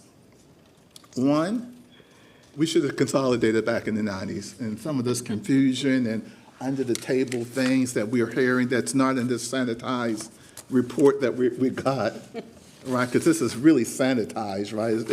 It's the policy. And the politics is certainly a lot different than the policy that we're voting on here tonight. We should have consolidated a long time ago, right? And we would have relieved ourselves from some of this pain, right? And so I'm just not sure. So I will offer a substitute motion that we approve the manager's recommendation with the exception of item number 4 under the budget, which is annual discretionary fund being taken away. Do we have a second to the substitute motion? I know that we have a lot more conversations, so right now, Second. Mr. Graham? It's the second. We have I'm sorry, Ms. Mayfield seconded, so we'll come back to that. I reserve my right to speak again. All right. So the next speaker that I have is Mr. Mitchell, followed by Ms. Johnson. And we're not talking about I'm substitute. sorry, Ms. Johnson, followed by Mr. Mitchell. I got you. Thank you. Ms. Brown. Can Mr. McKinney come back up, please?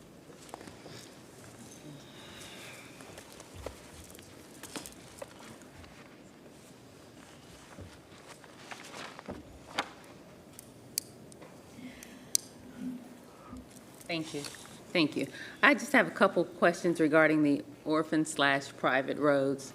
Are there any of these orphan roads within city limits? No, so the ones we're talking about in this case are outside of the city boundaries. There are, again, these are public rights-of-way where the roads themselves haven't been accepted for maintenance. So we're talking about roads that are outside of the city boundary that the state has not accepted for maintenance. But there are orphan roads within the city limits, aren't there? There are rights-of-way within the city where those roads have yet to be accepted by the city, for maintenance. And as those roads are developed, we have lots of private development that occurs within the city, and as those roads are developed to our standards and development is finalized, those roads then the public rights-of-way of those roads get accepted by the city for maintenance. One of the first calls I made to the city back in, I think, 2015, before I thought about council, was an area that there were these potholes, and there was no one to fix them because of, they didn't belong in the city, they were state roads, and so I think there's a lot of that, and we can talk about that offline. But I know that that's an issue when we talk about orphan roads. As far as the orphaned roads in the ETJ, can we talk about safety as far as police and fire? Who's responsible for those roads as far as safety, police and fire? Is there something that the city doesn't? Yeah. So I'll spare Ed from that. So, Okay. So we have, so I remember when I first got here in 2016, we were negotiating an interlocal agreement about policing in the ETJ. So it's a mixture in terms of, like Pineville, we used to have police in the Pineville ETJ a year ago. Pineville no longer asked for that, so it's a mix. And I don't think we could tell you tonight everything that goes on with each of the ETJs with policing and fire and things of that nature. Are there some roads where police don't have jurisdiction or they're not managed as far as speeding? Maybe it's the Palisades area, but I was told that there were roads that they weren't managed by police or fire in the ETJ, these orphaned roads. Yeah, I want to I don't want to say something that's incorrect. So if we could get you back some information exactly how policing and public law enforcement or public safety is executed in the ETJ. It's my understanding that there's no jurisdiction on those orphan roads. So that's something, that was a concern also. How are we avoiding this in the future? We know that this was a problem. Has the UDO been updated or the permitting process been updated so this will not happen again? Yeah, certainly I don't want to speak for planning or Allison Craig and the details of the UDO, but I think as Mr. Driggs described, there had been a period by which development was occurring under city standards and review with the anticipation that they would be annexed within the city. There was a short period of time where that anticipation didn't result in actual annexation. The annexation laws changed, and so therefore there were neighborhoods and areas of the ETJ that are built, streets are built to standards that are city standards. They weren't, that area wasn't annexed into the city, and therefore some cases the city standards for streets are different than the NCDOT standards for the streets. So there are cases, and that would be part of our evaluation on this issue, would be to identify those, identify what standards would need to be upgraded or modified to make them acceptable for state acceptance. To your question, the UDO is clear now to make sure we don't create that situation as development is occurring, and it is in the ETJ, and the developer has no intention of annexing into the city. Then the standards by which those roads are being built are the state standards, and when they are done developing, those roads then are designed to be accepted by the state for maintenance. So they're designed to be accepted by the state. Is that like a routine process? Does that automatically happen? That automatically happens, the state can't reject that road? If again, the development process, the review process includes city staff and state staff. And so as they're reviewing development and the designs of those roads, state staff are involved to make sure that the design, the construction, the final completion of those roads are to their standards. And once they are, then the state does accept those streets for maintenance. Okay, all right. Those were my questions. And if we could get that answer regarding safety, jurisdiction in the ETJ, I think that's important. I don't know, Joe Bruno, if that's something you want to find out. That's a good question. Okay. Lastly, I want to respond to Councilmember Graham. The question was, have we ever, and I don't really want to get in the weeds, but the question was, has the MTC ever asked for anything from the city? And we said no. And that answer is yes. That's what I believe why we're in this position. It's also, I was in that meeting when the vote was taken. The vote was unanimous, and I was on the unanimous vote, so it was not that we didn't do it. It was about how to get it done. But it was a unanimous vote, including your own representative, which was me. well, perception is reality. So Well, that's not always true. Sometimes MTC, they perception is asked that sales tax, which is going to equate in $700 million per year. I think for our taxpayers, this is something that we definitely should work with these groups.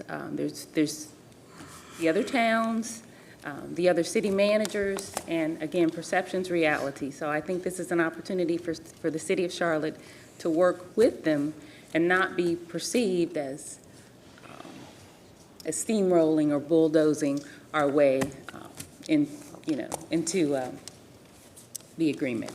So thank you. That's all. I'll be supporting it.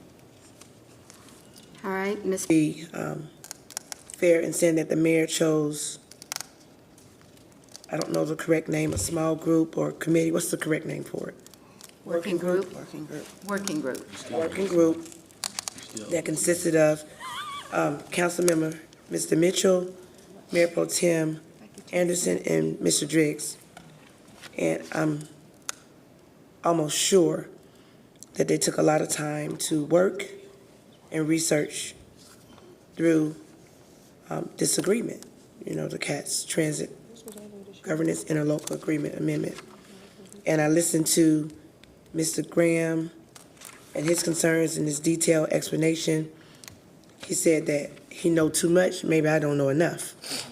And I think in this case, as we continue to work, as we continue to learn, I spent some time with Mr. Griffin, who lives in the Palisades, and to Councilmember Johnson's question about safety and ETJ, I spent hours out there.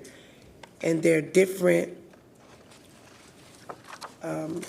emergency response teams that respond depending on where it is in the ETJ. We went in several different locations in the Palisades, and on the private roads, we went on the back roads near the lakes and the rivers, and they pulled the reports. And I think he called me out there, even though I only have one vote, with all due respect to all other members on this council, that is closest to my district. And they didn't do every single street. That was impossible to do during that time for this study. But what they did do was check a great deal of them. And it could be Pineville, it could be Charlotte-Mecklenburg, it could be different emergency response, depending on the location and who got the call. But there was some concern about some of them not being able to get any response at all. And so I hear the substitute motion from Mr. Graham, and then second by Councilmember Mayfield. But my question would be, with all the work that we put in, with all the towns, the surrounding towns, and the leaders in that area, if we did that second motion, would this still be relevant?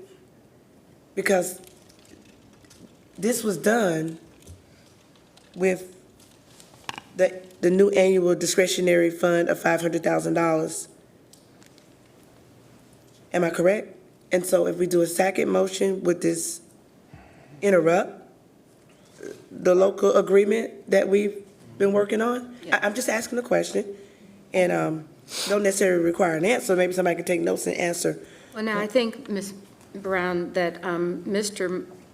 Graham's motion was to approve everything with the exception of including the $500,000. Correct, and that was my question. And that would be taken out. Again, this is something that we're working on tomorrow. It will likely have gone to the county commission and the towns for their comments. So I don't know that, but I think what he's recommending, Mr. Jones? So I'll try to be helpful with this, and maybe I won't be. So one of the things that, with one exception, that the managers did was agree to this, to bring this before the bodies. That's why the orphan roads became a problem, because it wasn't in the matrix. It wasn't what this work group that's been working for weeks was on. So I tried to bring it in a different way through an MOU, which I think we're in a good place with that. But I do believe that if council begins to take away items from this framework, it'll be very difficult to get it passed in all the other jurisdictions. Okay, I'm not done. I just think we're coming back to Mr. Graham. So I'm not. I think addressing your question. Yeah, addressing my question. And so we also went down and we talked about the private roads, the orphan roads, and the annex roads. We were talking about that the city at one time was going to be able to take on those roads. But then the legislator stepped in and intervened, and so that did not happen. And Tariq, Councilmember Tariq, he, it's like we got to do something. 25 years is a very, very long time. And as a council that's governed the way that we are, with all of this intellect that sits around this dais and the different talents that we bring, we have got to make a sound decision to be able to do something to show that we can do something. And for me, with the research that I did, the studying that I did, and spending the extra time with Mr. Griffin, who's lived in Palisades for quite some time and had a great deal of concern and has been researching and pulled out maps and different things in that area. For me, again, I need the question answered about the substitute motion, and if we could find out, I know our county managers, our city manager, said that it probably would not be effective if we did that. For me, I would like to move forward with it the way that it is, based off of the research and the information and the time that has been spent. And 25 years is too long to hold off anything and not have any amendments. That's just ludicrous to me, for a city as big as the city that we govern and make policy and make decisions for. I would like to support it just as it is without the substitute motion, but we've had a second on that, so I don't know what we do and where we go from here, but. We still have some speakers, and we'll come back. We'll start with the substitute motion where you can vote yes or no.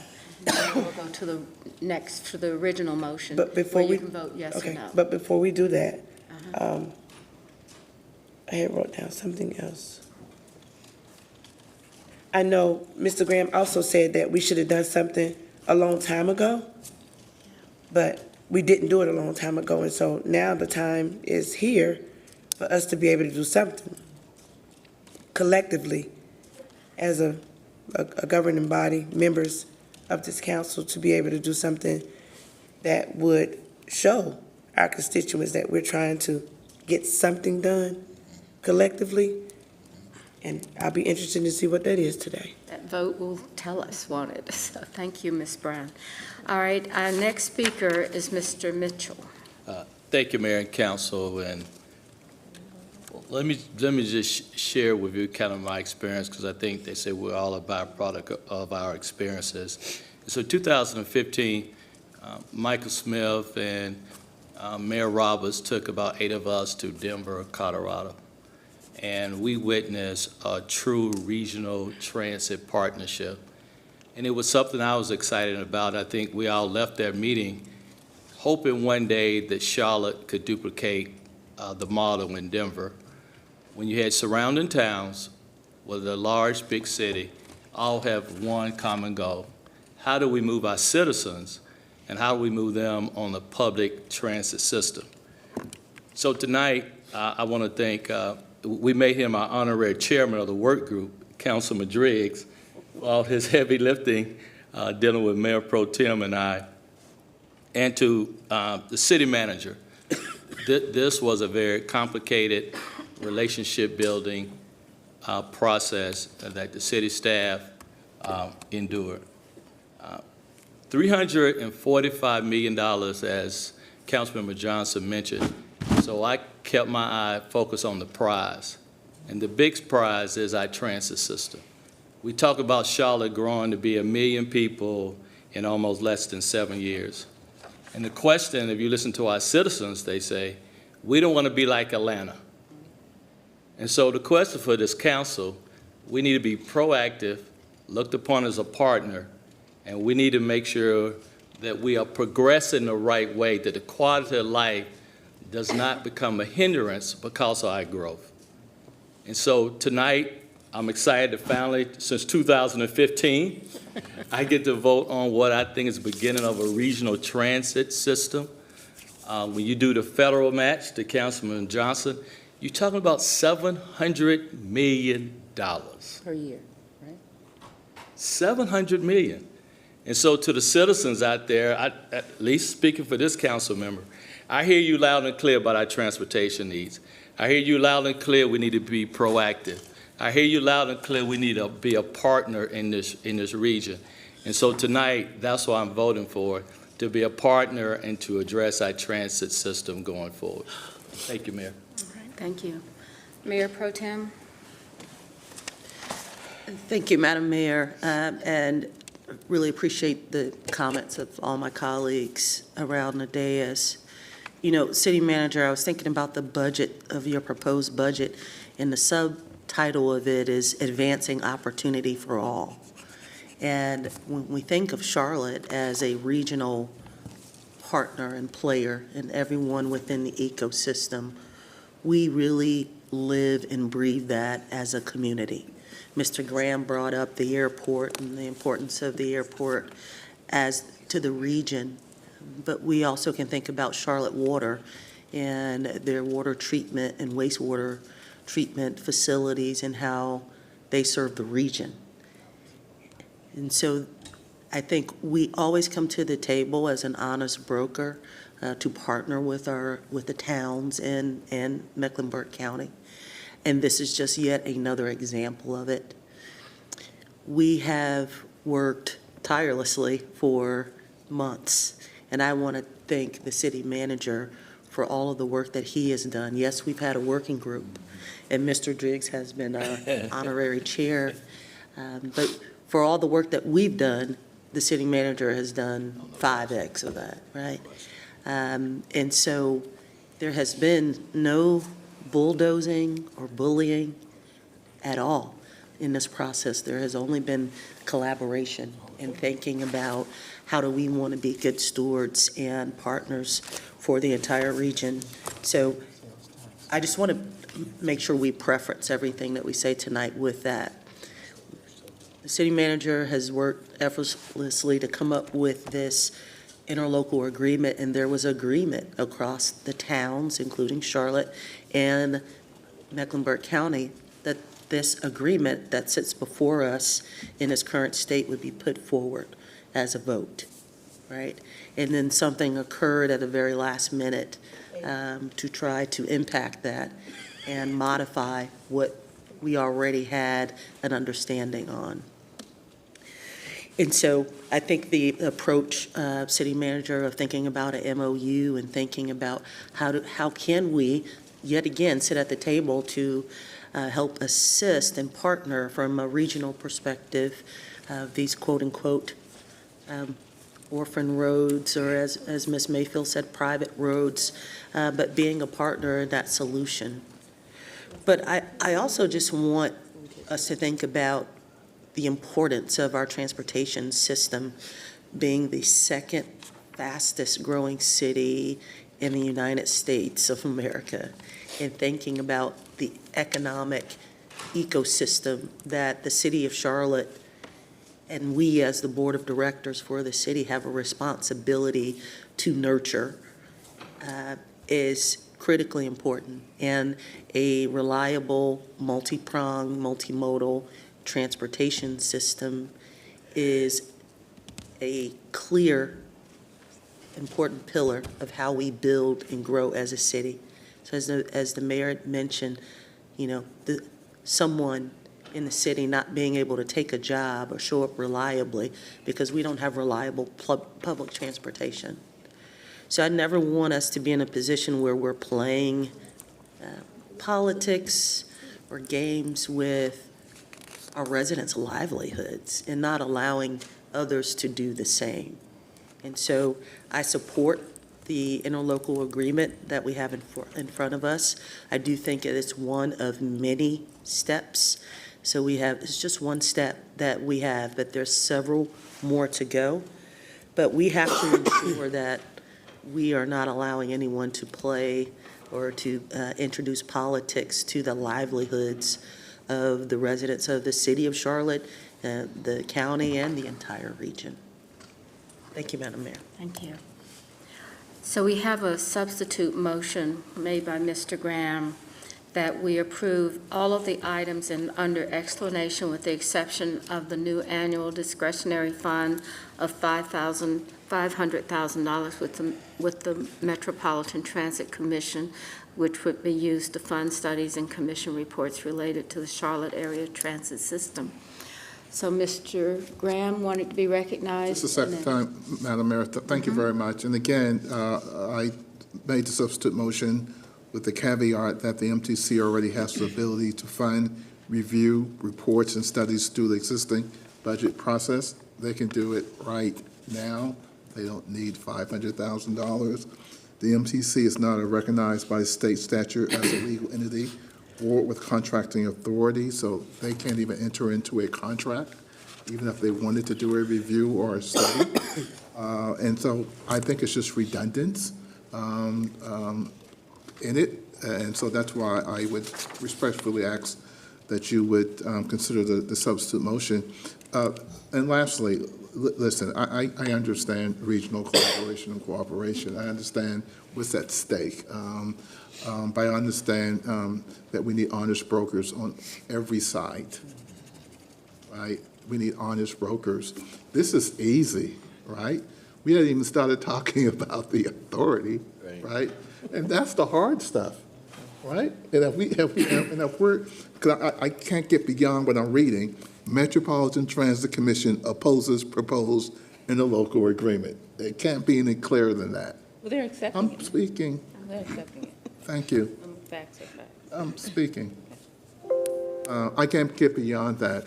And we responded to their request by providing a study that they wanted, not an independent study, but we went straight to the folks who are giving us the money, which is the federal government, to expedite it and save the taxpayers' money. So, moot point. I'm here for regionalism. I want to be a good community partner. I just want to make sure that we have we have honest brokers on all sides of the aisle. Thank you. All right. Mr. Bakari? Yeah, just real quick. I think I stand by my first points I made. I think it's the right decision. I just say Councilman Graham's frustrations, I think, run through a lot of us right now. I mean, and honestly, I think it's not a bad thing that it was said out loud, so it was heard. But I think the punchline is there's been some big progress made, and there's still a little bit of political dynamics rising up every day in a kind of who gets the last word moment. I think it's a powerful statement for us to say that, acknowledge those frustrations, but then take this vote, because like Malcolm said, there's 50 much more complicated things to go get done after this, by us taking the high ground and saying, you all agreed to this statement, okay, we're gonna thumb it up here so the rest of you can do it. You've heard the frustrations. It wasn't all that easy on our side, but it's about getting that step taken care of and done. So I just want to make sure I don't diminish your point, but just from the expediency of us not having to be the last person to kind of make the political statement, I think we put it in their hands and let this vote tonight be a show of good faith that all those hard things aren't going to work unless we get to a foundation that we all agree with.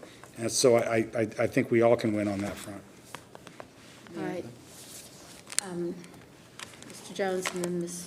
Johnson. So a couple of you have asked me to clarify a couple things I think is important. So there's been discussions about this federal match. So there are dollars that are available to the city, the towns, Mecklenburg County, that we can't access because we don't have a match. So having the sales tax provides an opportunity to get 50 cents on the dollar for many of these projects. So today is May 28th, 2024. So as has been said earlier, the difficulty of this is going to pale into comparison with some other things that are also on this line. So there is this concept of getting the interlocal agreement resolved. There's even a conversation about having the legislation potentially even in the short session. And a lot of this is going to be spelled out in the legislation. There's this, we talked about the city being able to work with Norfolk Southern to unleash this red line and be able to have it for passenger rail. There's governance, and the governance of how this new transit authority is going to operate. Many of the questions tonight will be solved through that, and it's going to be messy. The County Board of Commissioners actually decide whether or not to put this on the ballot or not. This is not a city council decision. So that's a step. What year though, sir? Well, so let's just say that that's next year. So you're talking about potentially a referendum in November 2025 and not collecting the first penny of this sales tax until July 1, 2026. So as much as this is complicated, it's just the beginning, and there needs to be trust and conversations and relationship building, because we can't get there from here without having that. Ms. Johnson? Thank you. I just wanted, a couple have referenced the MTC opposing the city council vote later, but I just want for the record that the MTC did later release a statement that they will not be opposing the proposed ILA as drafted, which will be approved tonight. So that's the latest. The MTC is not opposing this draft right here, in addition to the letter of intent to committing the city to appropriating a portion of new sales tax to orphan roads. Is that a in the vote Charlotte. by the commission, by the MTC? It's a statement from the MTC. It's But we are members of the MTC. This is an exact example of what we're Let me say talking this, about. let me say this. It's the same medium that was referenced earlier, so you Right. can ask that question to all of us. I So, understand that. yeah, it's the same medium that was referenced earlier. If the opposition was considered the MTC, then the support is considered the MTC also. Thank you. So I want to say we have a substitute motion on the floor. All in favor of the substitute motion, please raise your hand. One. All right. All those opposed? All right. Thank you very much. We also now have, I thought, did we have a motion from Mr. Driggs for the motion to carry, and the motion was to approve the Second Amendment restated transit governance in a local agreement. All in favor of that, please raise your hands. Anyone opposed? Mr. Graham. I have listened to a lot of this for this evening, and I just want to say, you know, as a member of the Metropolitan Transit Commission, I was really disappointed that the county or whomever that group was that created the document made a statement instead of making a phone call. You know, I think so much of what we do is about having a conversation with each other so that we can move forward together, or at least understand better what we don't want to do. And I think that that was one of the things that has been most difficult. And I think in some respects, Mr. Bakari and Mr.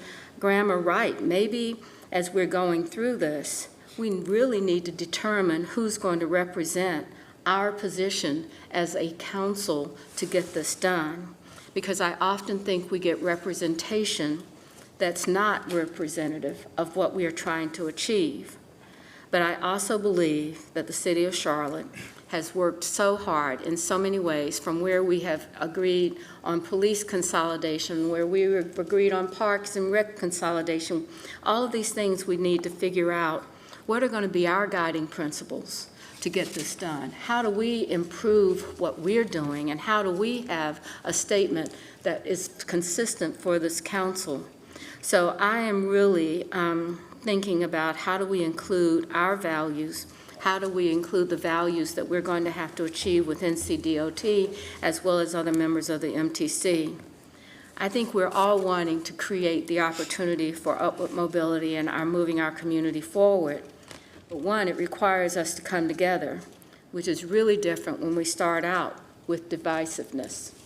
And so we have to acknowledge that, and perhaps that we can have some sense, if the manager continues to work, including the county manager and the town managers or the mayors or whomever they want to represent them, if we could agree on a sense of values that people would take and make sure that we're all having an honest conversation. I think that would make us move forward.